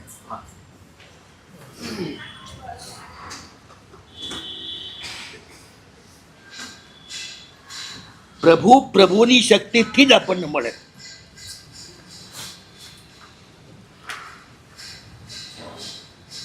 કરકે કૃપા પ્રભુ દર્શન દીને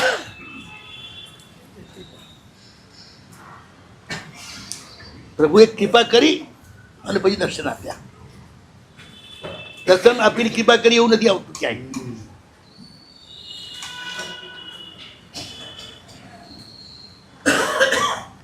ગૌતમ જરાય તૈયાર હતા ભગવાન પાસે આવવા પણ ભગવાન તૈયાર હતા ને લાવવા માટે રુજુવાલિકાથી ચાલીને પહોંચી ગયા સમોસને બધું રચાયું કોના માટે રચાયું એ બધી જે જાહેર ખબર છે ને એ એમનું ઘરાક તો એના માટે હતી કે દુનિયા માટે નથી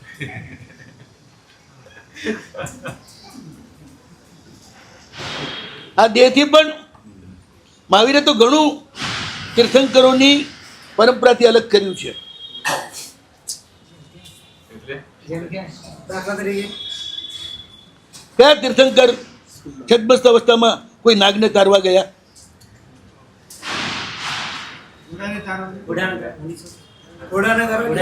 બોરી સાહેબ કેવળ જ્ઞાન પછીની વાત છે હું જે બોલું છું યાદ રાખો છદ્મસ્ત અવસ્થામાં એટલે આપ સમજીને બોલ્યા હતા તમે જે સમજો છો સમજ્યા વગર ફેંકું છું ખરા છો તમે ઊંઘો એટલે હું ઊંઘતો હોય એવું ના બને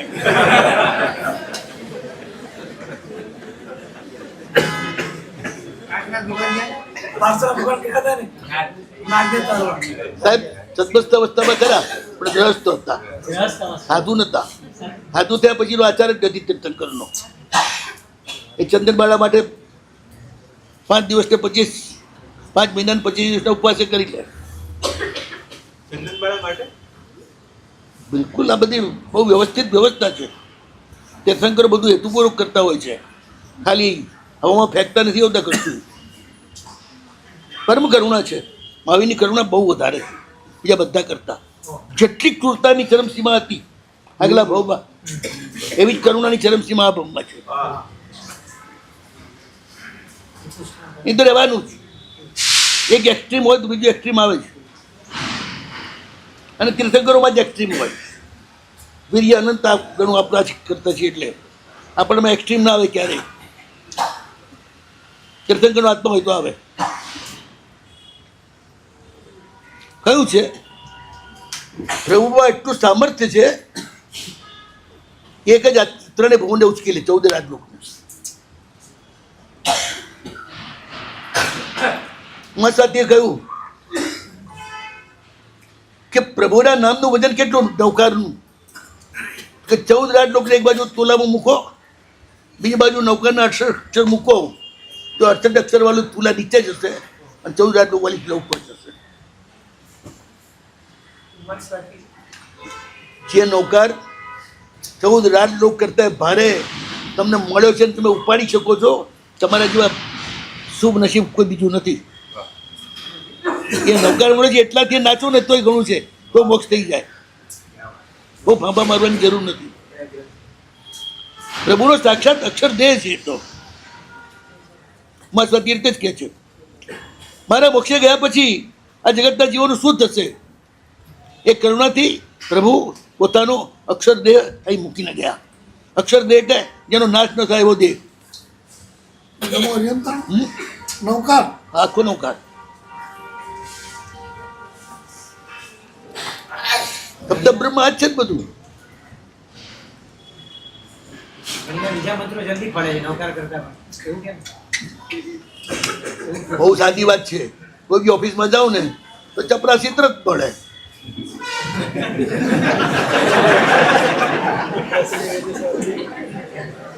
સાહેબને મળતા દિવસો રાખે અને કેટલું વજન મૂકવું પડે ફાઇલ પર.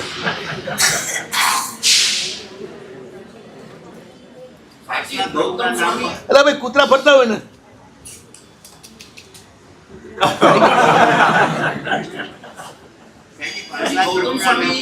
હે આપે કહ્યું હતું પાર્સના પ્રભુના નામમાં 84,000 વિદ્યાનો વાસ છે.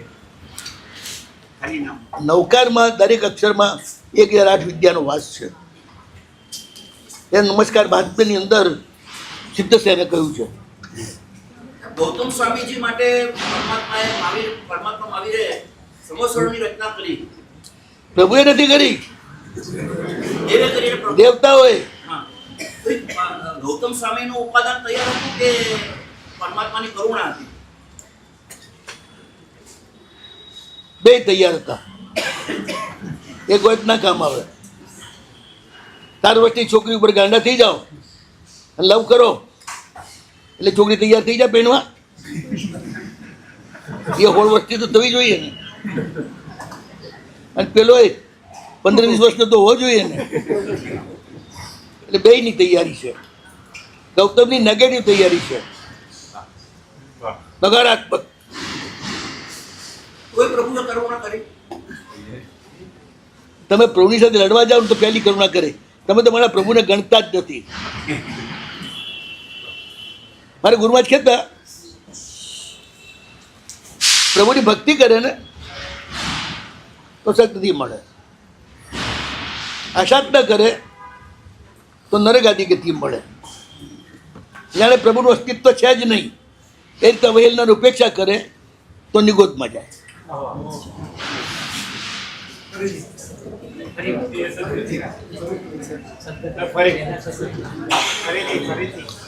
પૂજ્ય પૂજા વ્યતિક્રમ એ નિગોદનો માર્ગ છે.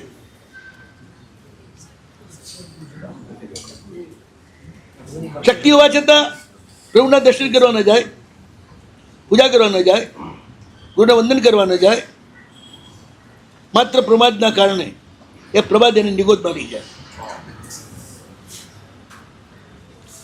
ઘણા મા બાપ એમ સમજતા હોય કે દીકરો ધર્મ કરશે તો થોડો પુણ્યશાળી થશે, નહીં કરે તો થોડું ઓછું પુણ્ય મળશે. નો, નહીં કરે પ્રભુને પ્રણામ, ઓછું પુણ્ય નહીં, આવું મૂલ્યાંકન થશે. કોણ મા બાપ છોકરાને નિગોદમાં જતા જોઈ રહે? નરકમાં જતા જોઈ શકાય કે સજા ભોગવીને પાછો આવે છૂટી જાય 7મી નરકથી. પણ નિગોદમાં ગયેલો તો જન્મટીપ છે. અને પ્રભુનો અસ્વીકાર એનું નામ જ પ્રમાદ છે. પૂજા ન કરનારે પ્રભુનો અસ્વીકાર કરે છે. હાજી, પ્રભુના પ્રભુત્વનો સ્વીકાર નથી કરતા.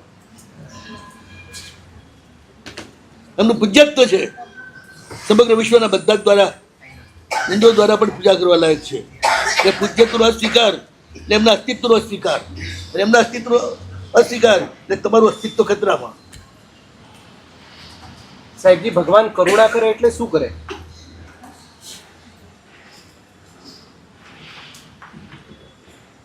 મને ખબર નથી.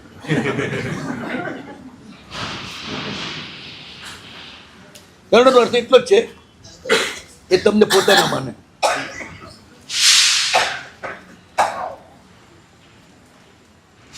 પોતાના અંગભૂત માને.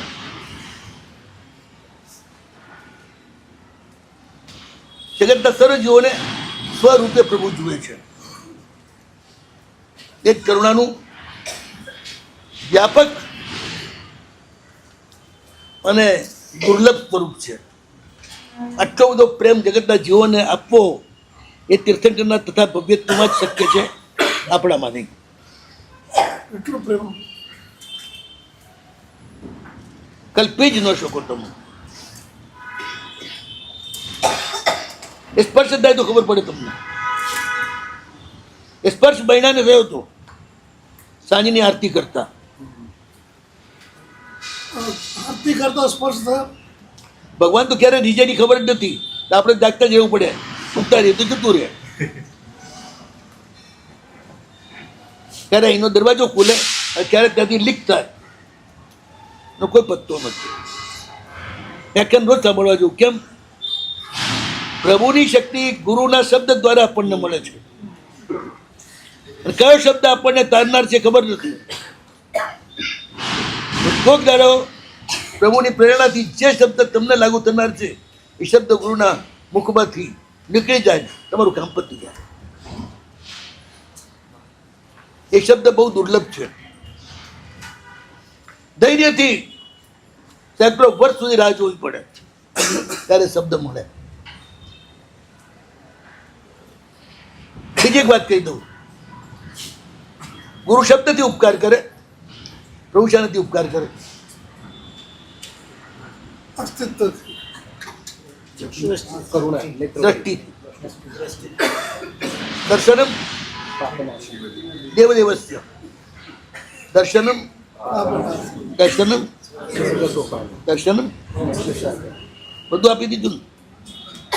એ બાકી રાખ્યું. સ્પષ્ટ તો કરવાનો જ નથી દેવને અને ગુરુને બંનેને.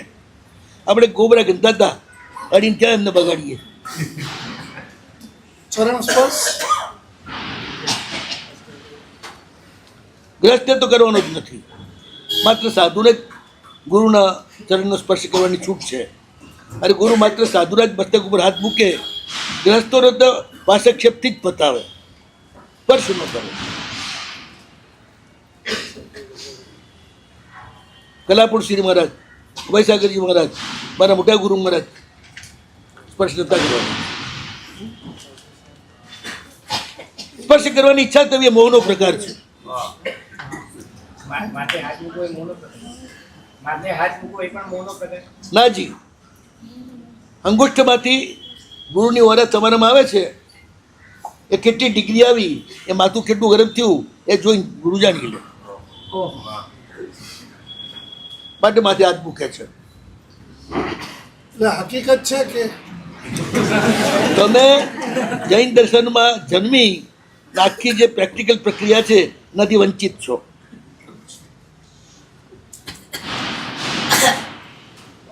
અત્યારે આવી બધી વસ્તુઓ કેટલી કાળની અંદર આ બધી જ પ્રક્રિયાઓ મોજૂદ હતી અને ચાલતી હતી. અત્યારે આ પ્રેક્ટિકલ ચાલતું હતું આપણે ત્યાં, થિયરિકલ નહીં. થિયરિકલ પ્રભુના શબ્દ બસ. કેવી રીતે ચીપવું, ગુરુ સાથે કેવી રીતે રહેવું, પ્રભુ સાથે કેવી રીતે વર્તવું, એ વ્યવહારથી જ ચાલ્યો.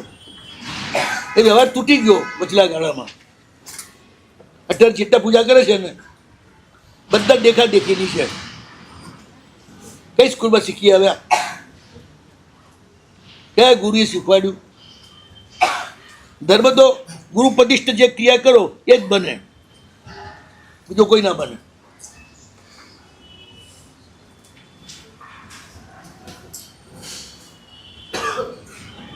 સાહેબ સમજાયું નહીં આ થોડું સમજાયું નહીં. શું ગુરુ નિષ્ઠા બને. દવા ડૉક્ટરને બીજા ડૉક્ટરે કહી લેવી પડે, પોતાની લેવા જાય તો ના ચાલે. માથું દુખાવો થાય છે ને આ દવા લઈ લેવી એમાં ક્યાં બોલે.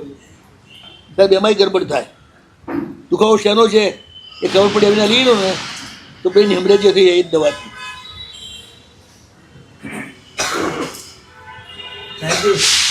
ગુરુ ઉપદિષ્ટ ક્રિયા એ ધર્મ કે પણ ગુરુથી શું સમજવા? ગુરુ ઉપદિષ્ટ ક્રિયા એ ધર્મ, ગુરુ એટલે શું? જે પરમ ગુરુ સાથે જોડાયેલા છે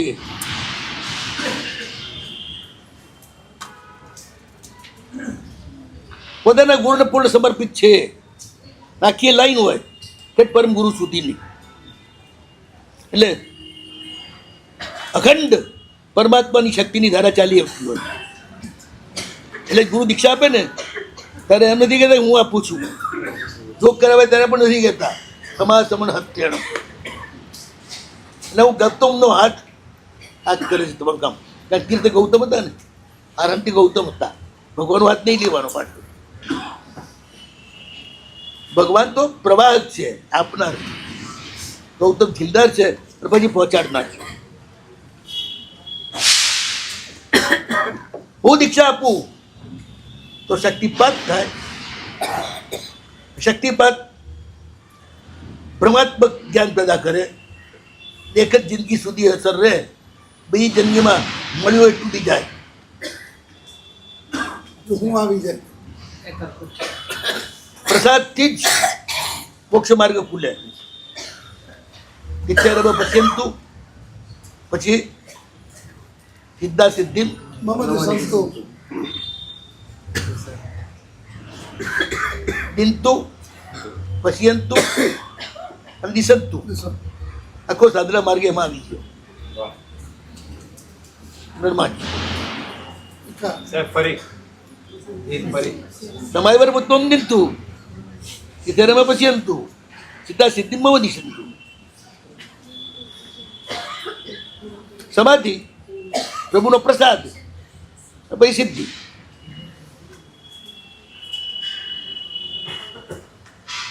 મામલો તૈયાર. ભગવાને 12 વર્ષ રખડી ઘોર તપ કરીને જે મેળવ્યું ને એ આપણને માત્ર જોડાતા જ આપી દે. એ પ્રભુની વિશેષતા કે આ બધાને બહુ સરળતાથી પહોંચાડી દે. એટલો શક્તિનો પુંજ મારી પાસે હોય બધાને આપી શકું અને ક્યારેય ખૂટે નહીં.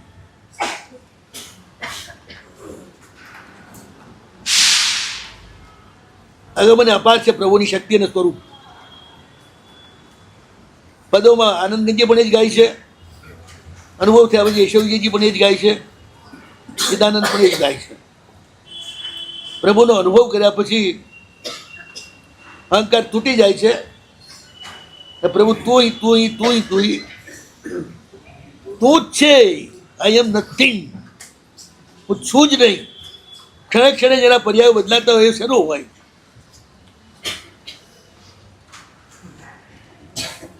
શક્તિપાત અને પ્રસાદનો ફરક શું? ગુરુનું કર્તૃત્વ આવે ત્યારે શક્તિપાત થાય અને તમારા કર્તૃત્વથી પ્રસાદ મળે.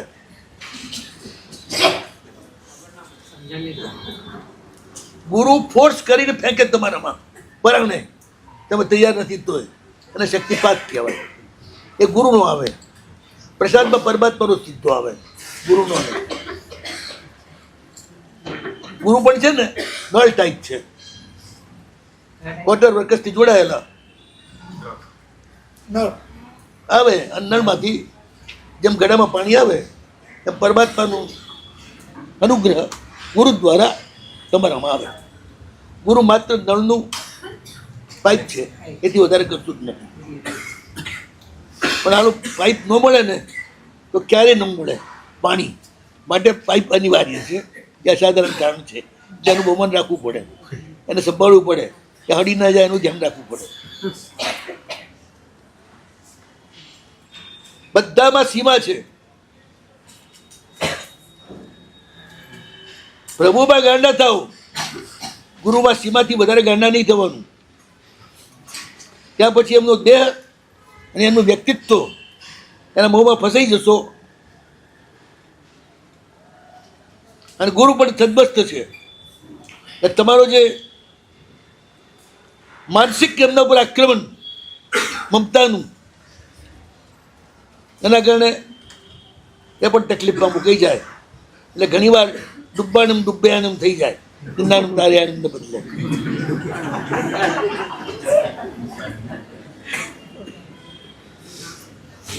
એક વાત કહું, સાવકોએ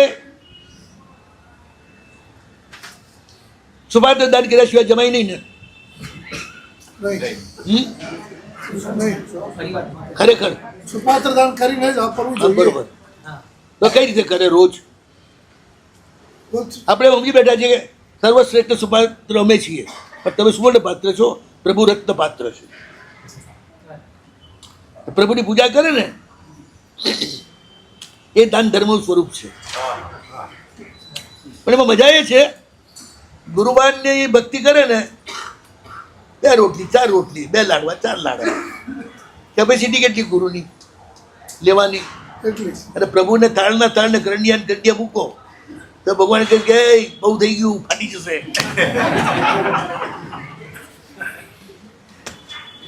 જઠરાગ્નિ સીમિત લે, યજ્ઞનો અગ્નિ બધું સ્વાહ કરી જાય ને. મનના મન નાખો. એટલે સૌથી મોટા સુપાત્ર પ્રભુ છે કે તમે આપો એ બધું જ સ્વીકારે. તમે ફળ આપો તમે ના સ્વીકારીએ, ભગવાન સ્વીકારે. જેનાથી તમે મોહાવ અને જેનાથી તમારું જીવન ચાલે એ બધું તમે ભગવાનને આપી શકો. તમે નાચીને તમારું નૃત્ય પણ ભગવાનને આપી શકો, સ્ત્રી અને પુરુષ બંને ગાઈને તમારું શબ્દ પણ ગીત પણ પ્રભુને આપી શકો. આ બધું સુપાત્ર નામ છે. પ્રભુ શ્રેષ્ઠ સુપાત્ર છે. પણ એનો અર્થ એ નથી રત્નની ખાંડ મળે એટલે સુરાની ખાંડ ના લેવી, પછી અનાજનું ખેતર ના લેવું. બધાની જરૂર છે.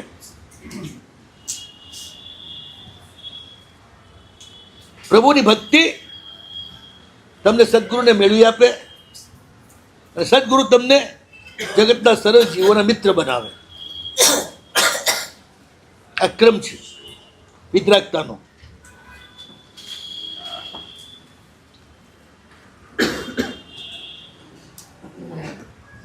અનંત અનંત પરમાત્માની શક્તિ,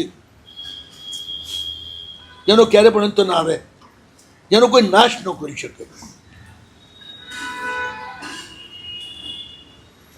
બાકી તો છે ને મોબાઈલને તમારા કમ્પ્યુટરને પણ હેક કરે અને બધી ગડબડ કરી નાખે. મારા ભગવાનનું જે આ કમ્પ્યુટર છે ને એનો હેક કરનારો આજ સુધી કોઈ નથી પાક્યો.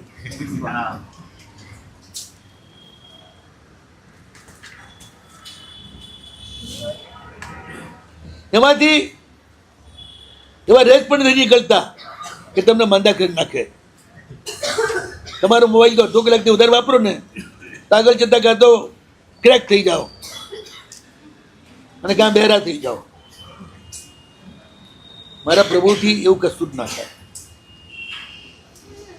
એમનું બધું જ અમૃત જ છે. એમના મળ મૂત્ર શ્વાસ પ્રશ્વાસ કોઈ ચીજ એવી નથી જે અમૃત ના હોય. અને પ્રભુમાં બને એ મુનિઓનું પણ બધું એ રીતે જ થાય. એની મૂત્રો એની વિષ્ટા પરમ ઔષધ રૂપ બની જાય. પ્રભુમાં બને તો પૂતગલ પદાર્થની ચિંતામાં ડૂબેલી વ્યક્તિ, ભૌગોલિક પર્યાયના ચિંતનમાં ડૂબેલી વ્યક્તિ, એના જેવું ગંધાતું વ્યક્તિત્વ કોઈનું નહીં.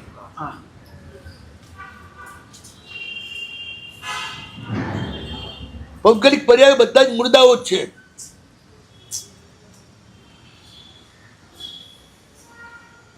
જે પણ તમને ગમે છે પદાર્થો બધા જ કોઈને કોઈ જીવે શરીર લઈને છોડીને ગયા પછી બનેલા છે. અને મુર્દાઓની સાથે રહે અને મસાણમાં જવું પડે.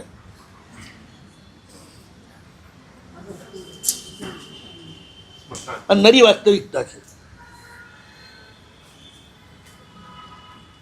પ્રભુ જે કેવા છે, પરમ ચૈતન્ય છે.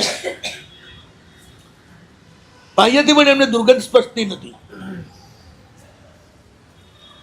બાહ્યથી પણ એમના શ્વાસોશ્વાસમાં ક્યારે કાર્બન આવતો નથી.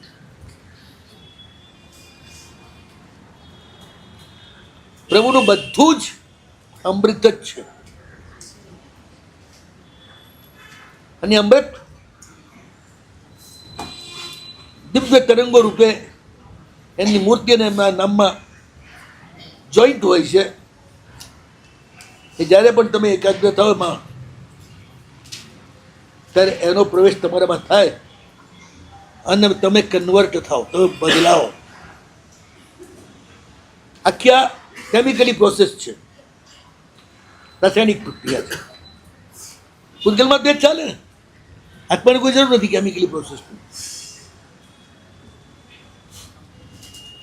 પ્રભુ આપણને સાફ કરે છે, પ્રભુ આપણને જીવન આપે છે, પ્રભુ એમની સુધી તમને લઈ આવે છે. અને થોડું માનો તો આપણને આગળ લઈ પણ જાય છે. તમે પ્રભુને ઠપકો આપો છો ને, અહીં સુધી લઈ આવ્યા, તો હવે 400 શા માટે બાકી રાખજો? ભગવાનનું નહીં બાકી રાખવું, પણ તું અપ્રબદ્ધ અવસ્થામાં આવ એટલે 2 ઘડીમાં જ હું તને પહોંચાડી દઈશ. જે અહીં સુધી લાવતા મેં અનંતકાળ કર્યો ને, હું અનંતકાળ હવે નહીં કરું. આ પ્રભુનો જવાબ છે. इतनी भूमि प्रभु तुम ही आन्यो, परि परि बहुत बढ़ाई माम. अब 2 એ 4 ઊંઠાણ બનાવટ. 7મા ગુણસ્થાન કે વાત કરે છે, 8મા. 7માં હવે એમાં 6 વધે તો શું થાય? 7માં 13 ગુણ 13 થાય ને. બસ 13 સુધી ભગવાન લઈ જાય આપણને. કેવળ જ્ઞાન 14માં તમારે જ જવાનું છે. પછી ભગવાન હાથ છોડી દે. છોકરો ચાલતો જાય ને એટલે પછી માં તેડે નહીં, ત્યાં બી લઈ જાય છે પ્રભુ જ.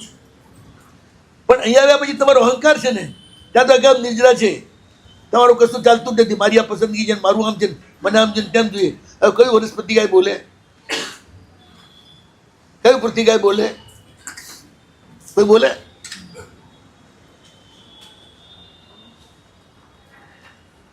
પ્રભુના પરોપકારનો જે પ્રબળ નિયમ છે એ પ્રમાણે સમગ્ર સ્થાવર સૃષ્ટિએ વર્તવું પડે. એ પ્રભુના શાસનનો પ્રભાવ, પ્રભુના અસ્તિત્વનો પ્રભાવ. યોગ્ય કાળે વરસાદ વરસે, સૂર્ય અને ચંદ્રની ગતિ નિયમિત ચાલે, આ બધું જ પ્રભુના પ્રભાવથી. ત્યાં સુધી કહી શકાય ગતિ ક્ષેત્રમાં ગતિનું કારણ પરમાત્માની ઉર્જા છે. ગતિ ક્ષેત્ર અઢીદ્વીપ, અને પ્રભુની રાજધાની અઢીદ્વીપ જ છે. 3 લોકના સમ્રાટ છે, પણ રાજધાની અઢીદ્વીપ છે. ત્યાં અવશ્ય હાજર હોય, રાજધાની છોડીને ક્યારે ના જાય.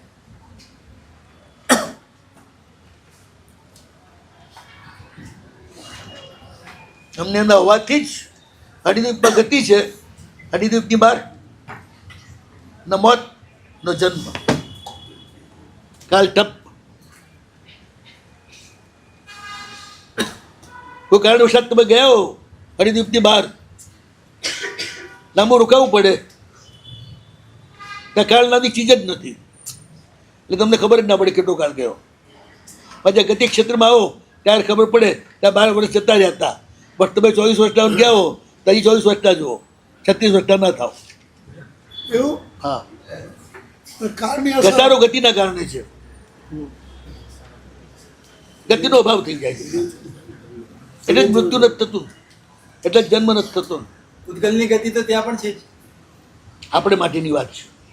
ત્રિયંચરે થાય ને ત્રિયંચરે સમગ્ર વિશ્વમાં પૂતગલો ચાલે ફર્યા કરે, એ આખી અલગ ચીજ છે. તમારા માટે જે થાય એમાં કાળ તો દેવોના આયુષ્ય પણ છે. હં? કાળ તો દેવોના આયુષ્ય રીતે પણ થાય. એટલે આ દેવો કેટલા વર્ષ રહે છે એ દેવને ખબર નથી હોતી. એ તો આપણને સમજાવવા માટે આપણી ભાષામાં વાત કરી એટલા દિવસ. બાકી તમારા 100 વર્ષ છે ને, દેવને તો એટલો જ ખબર પડે છે મારા 100 વર્ષ પૂરા થયા. ભલે તમને 33 સાગરોમાં લાગતા હોય, એ તમારા ડાયમેન્શનમાં, એમના ડાયમેન્શનમાં નહીં. પણ અઢી દ્વીપની બહાર જાય તો આયુષ્ય તો વધે ને. આયુષ્યના પૂતગલો તો ખપે તે બી નહીં, કશું જ ના થાય. આયુષ્યના ત્યાં તેની ક્રિયા બંધ થઈ જાય. એઝ ઇટ ઇઝ, જેમ જેમ પડ્યું રહે. ભવિષ્યમાં ત્રિયંચો માટે તિર્યંચો અને મનુષ્ય મોક્ષ માર્ગે જનારા કોણ? એના માટે જ આ બધા નિયમો. ત્યાં તિરંજ ઉત્પન્ન થઈ શકે, મનુષ્ય ઉત્પન્ન થઈ શકે? બાકી વ્યવસ્થા અલગ થઈ ગઈ ને. એક બાજુ આયુષ્ય આ ભાવનું આટલા વર્ષનું હોય, હા, એ તો અહીંયા આગળ માટે સમજવાનું. જ્યાં કાળ જ નથી એ ક્ષેત્ર, એમાં તમારો વસવાટ, એમાં ન આગળ જાય ન પાછળ જાય, એઝ ઇટ ઇઝ. એટલે સાહેબ પહેલી રીતે પૂછું છું, આવો પ્રશ્ન આવે તો થાય કે આના પાઠ ખરો? હું એક વાત પૂછું, સાધુ કાળ કરી જાય ને ફલાણું નક્ષત્ર હોય ત્યારે આટલા પૂતળા મૂકવા કયા આગમમાં લખ્યું છે? વડીલો લખીને ગયા છે. બસ આ યોગીઓ લખીને ગયા છે. મને વાંચવા મળ્યા, તમને ના મળ્યા તો હું શું કરું?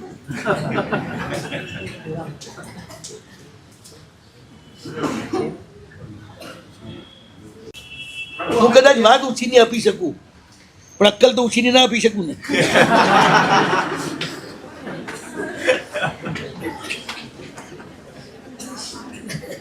પ્રભુ અમે ત્રિયંશ થઈ કદાચ અઢી દીપની બહાર ગયા, અમારો આત્મા ત્રિયંશમાં કદાચ ત્યાં ગયો તો પછી અમારું કઈ નક્કી કરું ક્યારે પાછા આવીએ? બધાનો નિયતિ છે ને પાછી. કેટલા પદાર્થો છે? કાળ, નિયતિ, ભવિતવ્યતા, કદા ભવ્યત્વ. પણ પાછી એસીમાં તો કહી દીધું જોશવાઈને, કાળ, નિયતિ, ભવિતવ્યતા તે સગળા તારા દાતો રે, મુખ્ય હેતુ તું મોક્ષનો, એ મુજ સબળ વિશ્વાસ કરે. મુખ્ય હેતુ તો તું જ છે. આ બધું તો ઠીક છે, માના માટેની વાતો છે. ખાલી મહત્વ બચાડવા માટે નથી. જે લોકો ખુશામત કરવાથી રાજી થતા હોય ને ત્યાં એનો પ્રયોગ ચાલે, પણ જેને ખુશામતની અસર જ નથી, એક કામ કરો ને, સૂર્યની ખુશામત કરો, પ્રકાશ વધારે આપશે. ચાલો ઠોકો, ધૂળ ફેંકો, પ્રકાશ શું આપશે? ઘડીની બહાર તિર્યંશોનું આયુષ્ય બતાવ્યું છે. કાળ નથી તો તિર્યંશો કઈ રીતે જીવે અઢી દીપની બહાર? આગમોના ઘણા પદાર્થો એવા છે કે અતિન્દ્રિયથી ગમ્ય છે, તેમાં બુદ્ધિ અને પ્રેક્ટિકલને ચલાવવું નહીં. આ વાત સ્પષ્ટ શબ્દોમાં ઉમા સ્વાતિએ તત્વાર્થમાં લખી દીધી છે.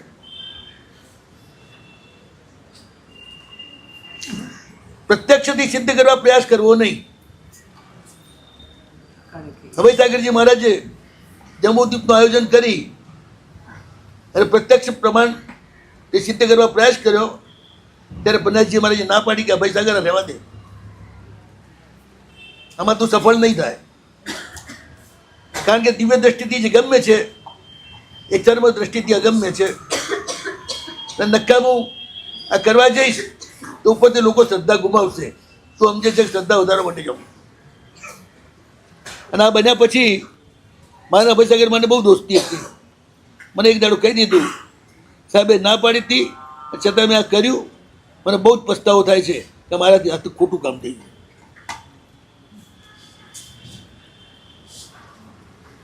આ બધા પ્રશ્નો છે ને, આવા જ પ્રશ્નો અમે સાહેબજીને જઈને કરતા હતા.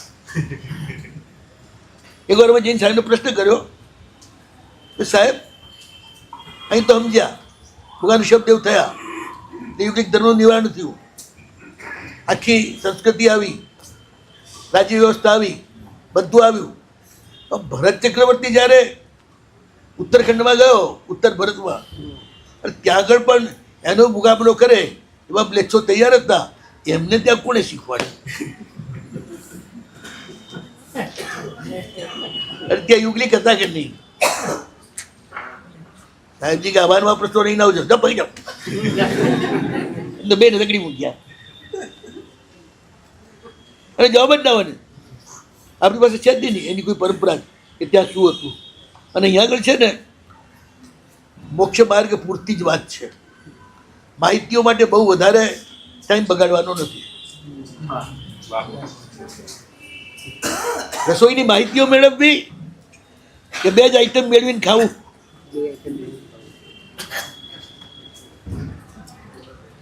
બિનજરૂરી માહિતીઓથી મગજને ભરવું નહીં.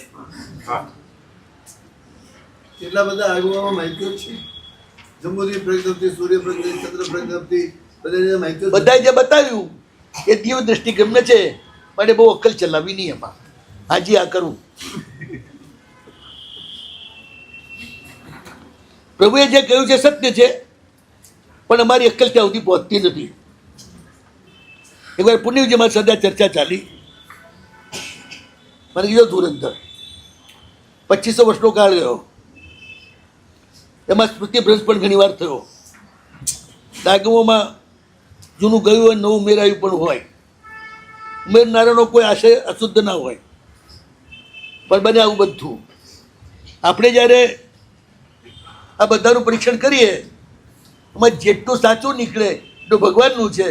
પ્રત્યક્ષ પ્રમાણથી જે ખોટું સિદ્ધ થતું હોય એ કોકે ગાલેલું છે, પણ ભગવાન ઉપર અવિશ્વાસ ના કરો.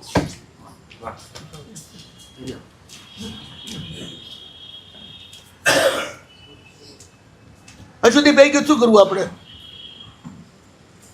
જેમ 17 ભેદી પૂજામાં વસ્તુ યુગલમ છે, વસ્ત્ર યુગલ છે, પણ હવે એ લિપિમાં છે ને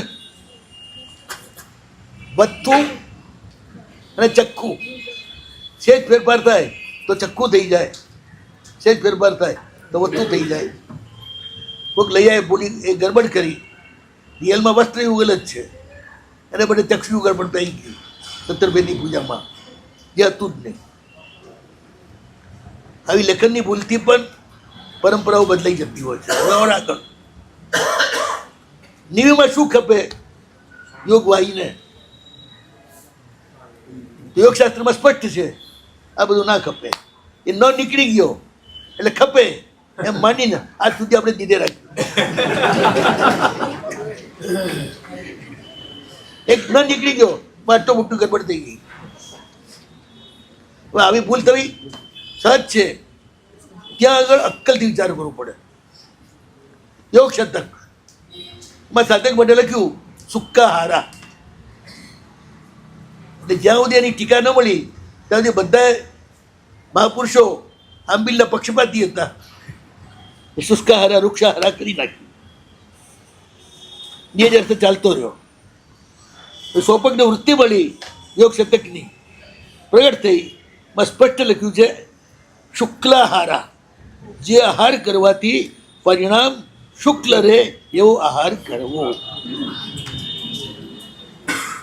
કોઈને વૃક્ષ ખાવાથી વાયુ કુપિત થાય અને એના કારણે કામ વિકાર વધી પણ જાય, તો એના માટે આંબીલનો આહાર નકામો. કોઈને પિત્તનો બહુ પ્રકોપ હોય તો સાકર અને ઘી આપે તો શાંત થાય, ને એનાથી એનું ચિત્ત શાંત થાય.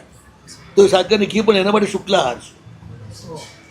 પણ આપણને અનુભવ નહોતો એટલે આપણે આપણી રીતે દીધે રાખ્યું કે શુક્કા આહાર એટલે સૂકો આહાર. વાલ ચણક આવે છે, વાલ અને ચણા એ બાજુ અલગ વાત થઈ, ત્યાં નથી. હું જે જગ્યાની વાત કરું છું ને ત્યાં વાલ ચણાવો તો લઈ આવજો. વાલને ચણાય ખવાય, બહુ કફ હોય ને તો એક તમારા માટે શુક્લ આહાર છે. કફ ઓછો થાય અને તમારા પરિણામ શુદ્ધ. આ બધી વાતો છે ને છેવટે ગુરુને આધીન છે. વાંચીને કશું કરાય નહીં. દવા પણ વાંચીને ન કરાય, ધર્મ પણ કોઈનો જોઈને ન કરાય. ગુરુ પ્રતિષ્ઠ જેટલો હોય એટલો ધર્મ, બાકીની બધી ક્રિયા.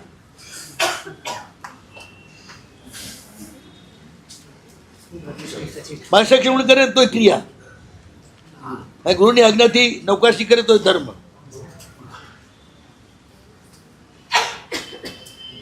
ક્રિયાઓને ધર્મ ન માનો. આજ્ઞા છે જે ગુરુની પ્રભુના વિરામાં, એ જ તમારી પ્રત્યેક ક્રિયાને ધર્મ બનાવે છે. ન પૂછો ગુરુ છદબસ્ત છે કેવી રીતે માનવા? ચતુર્વેદ શ્રમણ સંઘ છદબસ્ત છે અને પ્રભુએ એમને તીર્થ બનાવી અને રોજ નમસ્કાર કર્યા છે. કોઈ કેવળી ક્યારે પણ આ ચતુર્વેદ શ્રમણ સંઘમાં ભાગીદાર નથી. એમના માટે બનેલો આહાર, ઔષધ ઉપતિ વસ્તી આપણે માટે નિર્દોષ છે.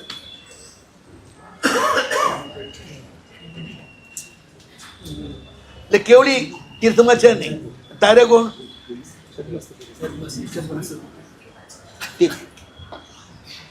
તીર્થંકર પ્રત્યે કે સર્વજ્ઞ પ્રત્યે તમે નમ્ર થાવ. નવાઈ શું કરો છો? કોઈ બહુ જબરો સામે મળે હાથ જોડે ઉભા રહો ને, થોડા ઝાપટ મારવા તૈયાર થાવ. પણ નબળાની સામે તમે આમ નમ્ર થઈને ઉભા રહો ને તો તમારી બધી હારી.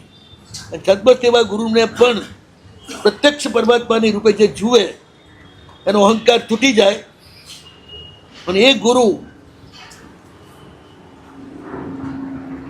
નળની જેમ બની પરમાત્માના અખૂટ પ્રવાહમાંથી તમને અમૃતનો રસ પહોંચાડી દે.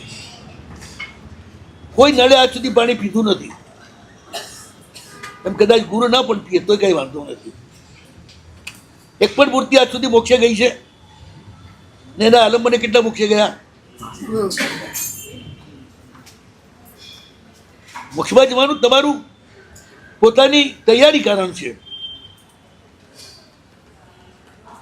તો બધા જ આલંબનો મોક્ષે લઈ જાય. ભયંકર ઉપસર્ગ પણ તમને અંતકૃત કેવડી બનાવી દે તમે તૈયાર હો તો. ભગવાન શું કરે? ભગવાન શું કરે? તો પછી ભગવાન શું કરે? જો આપણે તૈયાર હોઈએ અને આપણું કામ થતું હોય તો પછી ભગવાને શું કર્યું? ખેતર તૈયાર હોય એટલા માત્ર ખેતી થઈ જાય કે ખેડૂત આવે તો થાય ને બીજ નાખે તો થાય? ભગવાન એ કરે.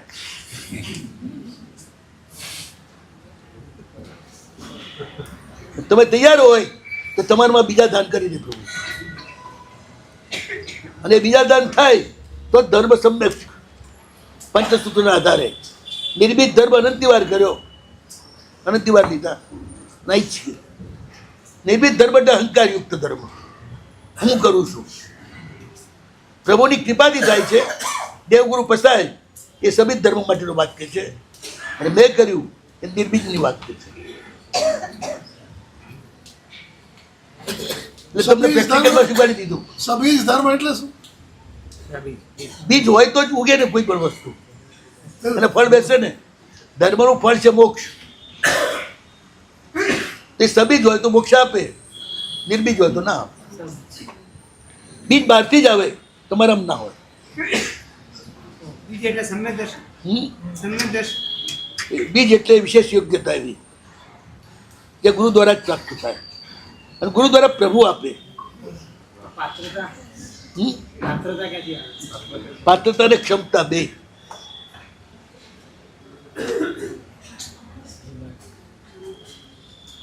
તત્વસણ ગમન છે ને પહેલું. તથા ભૈવત્વ પકવવું પડે છે અને એના માટે પ્રભુનો જ આશરો લેવો પડે. ઈંડા છે ને, પંખીણીના પાંખની ગરમી હવા ન મળે તો ઈંડું ભાગે, બાળક આવે. એ જ રીતે પ્રભુ આપણને પકવે. સાહેબ, રાગ દ્વેષ ન કરીએ, મોહની અંદર ન જોડાઈએ તો એનાથી આત્માનો વિકાસ થાય, આત્માની શુદ્ધિ થાય. એટલે આની અંદર કરવાનું તો પોતાને જ આવે. ભગવાને શું કર્યું? કપડું મેલું હોય ને શુદ્ધ થાય એ ધોકો તમારે જ લગાડવો પડે ને, હાથે તમારે હલાવવો જ પડે ને. તો પાણી સાબુ મૂકો એક બાજુ. આમ તો સાહેબ દ્રષ્ટાંતની આ વસ્તુ સાચી, પણ પ્રેક્ટિકલી જોવા જઈએ ને તો બધું પ્રેક્ટિકલ આ જ છે. ધ્યાનમાં જાઓ અને ન્યુટ્રલ થઈ જાઓ એટલે પ્રભુની શક્તિ જે કામ કરી રહી છે તમને ઉપર ઉઠાવવાની અને કરવા દો.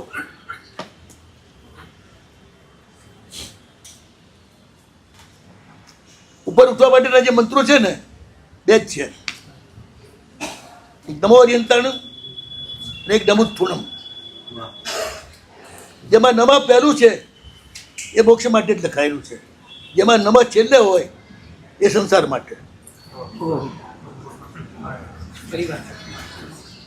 જેમાં નમક પહેલું હોય એ મોક્ષ માટે, જેમાં નમક છેલ્લું હોય એ સંસાર માટે. નમક પહેલામાં પ્રભુના કર્તૃત્વનો સ્વીકાર છે, નમક છેલ્લું હોય ત્યારે તમારા કર્તૃત્વનો અહંકાર છે.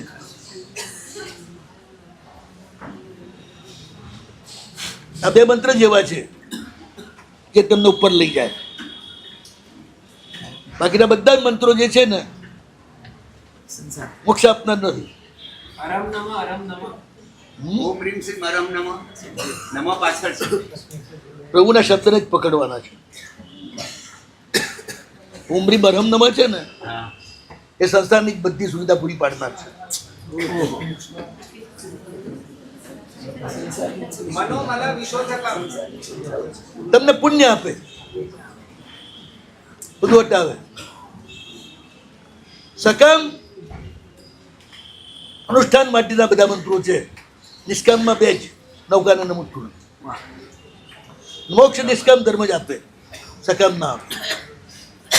પણ એટલું ખરું, ગુરુની આજ્ઞાથી પ્રભુનો ધર્મ સકામ કરો, તેમ વૈદ્યની આજ્ઞાથી ઝેર ખાવ તો સ્વસ્થ થાવ, એમ તમે આગળ વધી શકો. પણ એમાં ગુરુનો ઓર્ડર જોઈએ, એ સિવાય ના થાય. એક વાત નક્કી છે, હું કાલે બતાવીશ કે પ્રભુને પાસે માગવાથી બધું જ મળે છે. માગવાની રીત હોવી જોઈએ, પણ એ બધું જ ગુરુની આજ્ઞાથી કરે તો જ મળે, નહીં તો ના મળે. સિપાળે ગુરુની આજ્ઞાથી કર્યું, સિપાળે માંગ્યું નથી. મહિનાએ કહ્યું છે કે પ્રભુના શાસનનું ઉજ્જવળ થાય એ માટે કંઈક કરો. સિપાળે કંઈ માંગ્યું છે? ગુરુએ એની યોગ્યતા જાણીને આપ્યું તો તત્કાલ ફળ્યું. આજે ફળે છે એ રીતે જ ગુરુએ કૃપા કરીને આપેલું હોય તો. બાકી તો આખો રોજ નપજીની ઓળી કર્યા કરો, બધું કર્યા કરો, નિમિત્ત છે, ફળ ના બેઠો. ગુરુ સાક્ષી ધર્મ છે, ધર્મ નહીં તો નથી. ગુરુ આણાએ ધર્મ કે ગુરુ સાક્ષીય ધર્મ? ન કરવા જેવું હોય ને એમાં રોકે, એનું નામ ગુરુ. એ સાક્ષી એટલા વડે કે એ આંખ મીચી ના બેસી જાય, તો બધું જોયા કરે. ત્યાં રોકવા જેવું ત્યાં રોકે, કરવા જેવું હોય ત્યાં ધકેલે.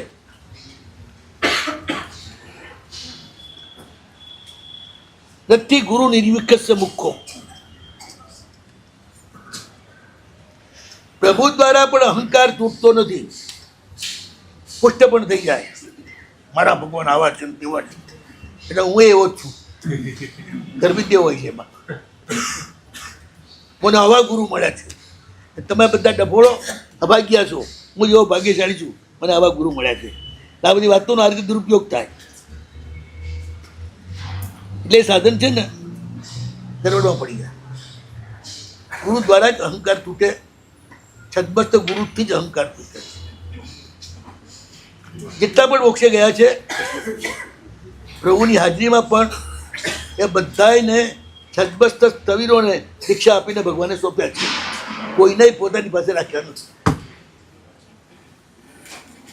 પરોક્ષ ગુરુથી તૂટે. એટલે છદબસ્ત ગુરુનું કેટલું મહત્વ છે. છદબસ્ત ગુરુમાં જ એ વિશેષતા છે, એ પ્રભુની શક્તિના મીડિયમ બની શકે. પ્રભુ દ્વારા પ્રભુની શક્તિ તમને ના મળે એટલું યાદ રાખો. પ્રભુના નામ દ્વારા, પ્રભુના મૂર્તિ દ્વારા અને પ્રભુના શિષ્ય દ્વારા, ત્રણ દ્વારા તમને શક્તિ મળે. પ્રભુ ડાયરેક્ટ કોઈને આપતા જ નથી. ગૌતમ સ્વામીને આપ્યું.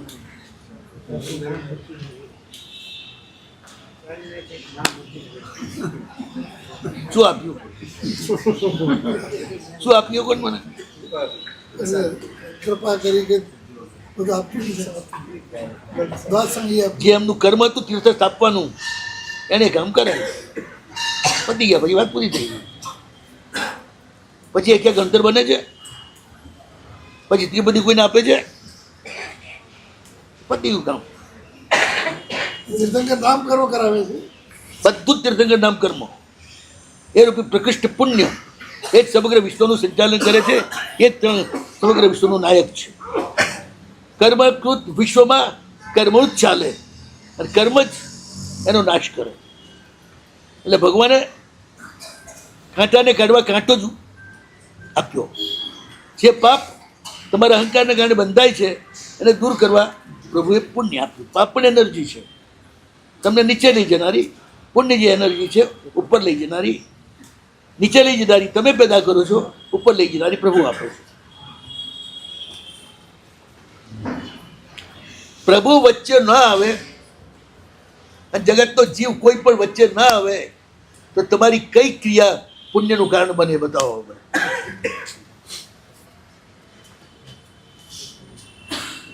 જીવ પણ પ્રભુ સ્વરૂપ છે, પ્રભુનું અંગ છે, માટે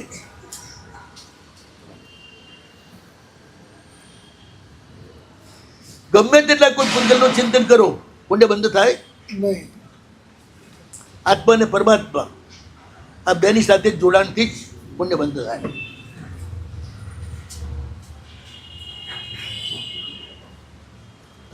એટલે તમારે છે ને નમ્ર થવું જ પડે. કાકાના કાળજે સાબુને પાણી લઈને દુકાની ધોવા જ પડે. અહંકારમાં રહો, મેં પેદા કર્યો છે મેલ, હું જ સાફ કરીશ. તું શું સાફ કરવાનો હતો? રોજ વધતો જશે, પછી ઠીકરું લઈને ઉકેલવો પડશે. શિયાળામાં બહેનો છે ને પાણી નાખીને ઠીકરું લઈને પગ ઘસવા બે, બહુ ભેગું થઈ ગયું એટલે એમ પછી એટલું સહન કરવું પડે તમારે. તમારે પાણી તો જોઈએ જ ભેગું, એકલું ઠીકરું કંઈ કામ ના કરે.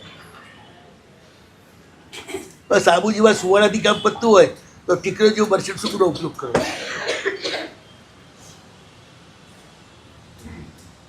જરૂરી તો છે એમાં પ્રશ્ન નથી, પણ એ કઈ રીતે કામ કરે છે ને એ ખ્યાલ નથી આવતો, પકડાતું નથી. કાલે વાત કરશું.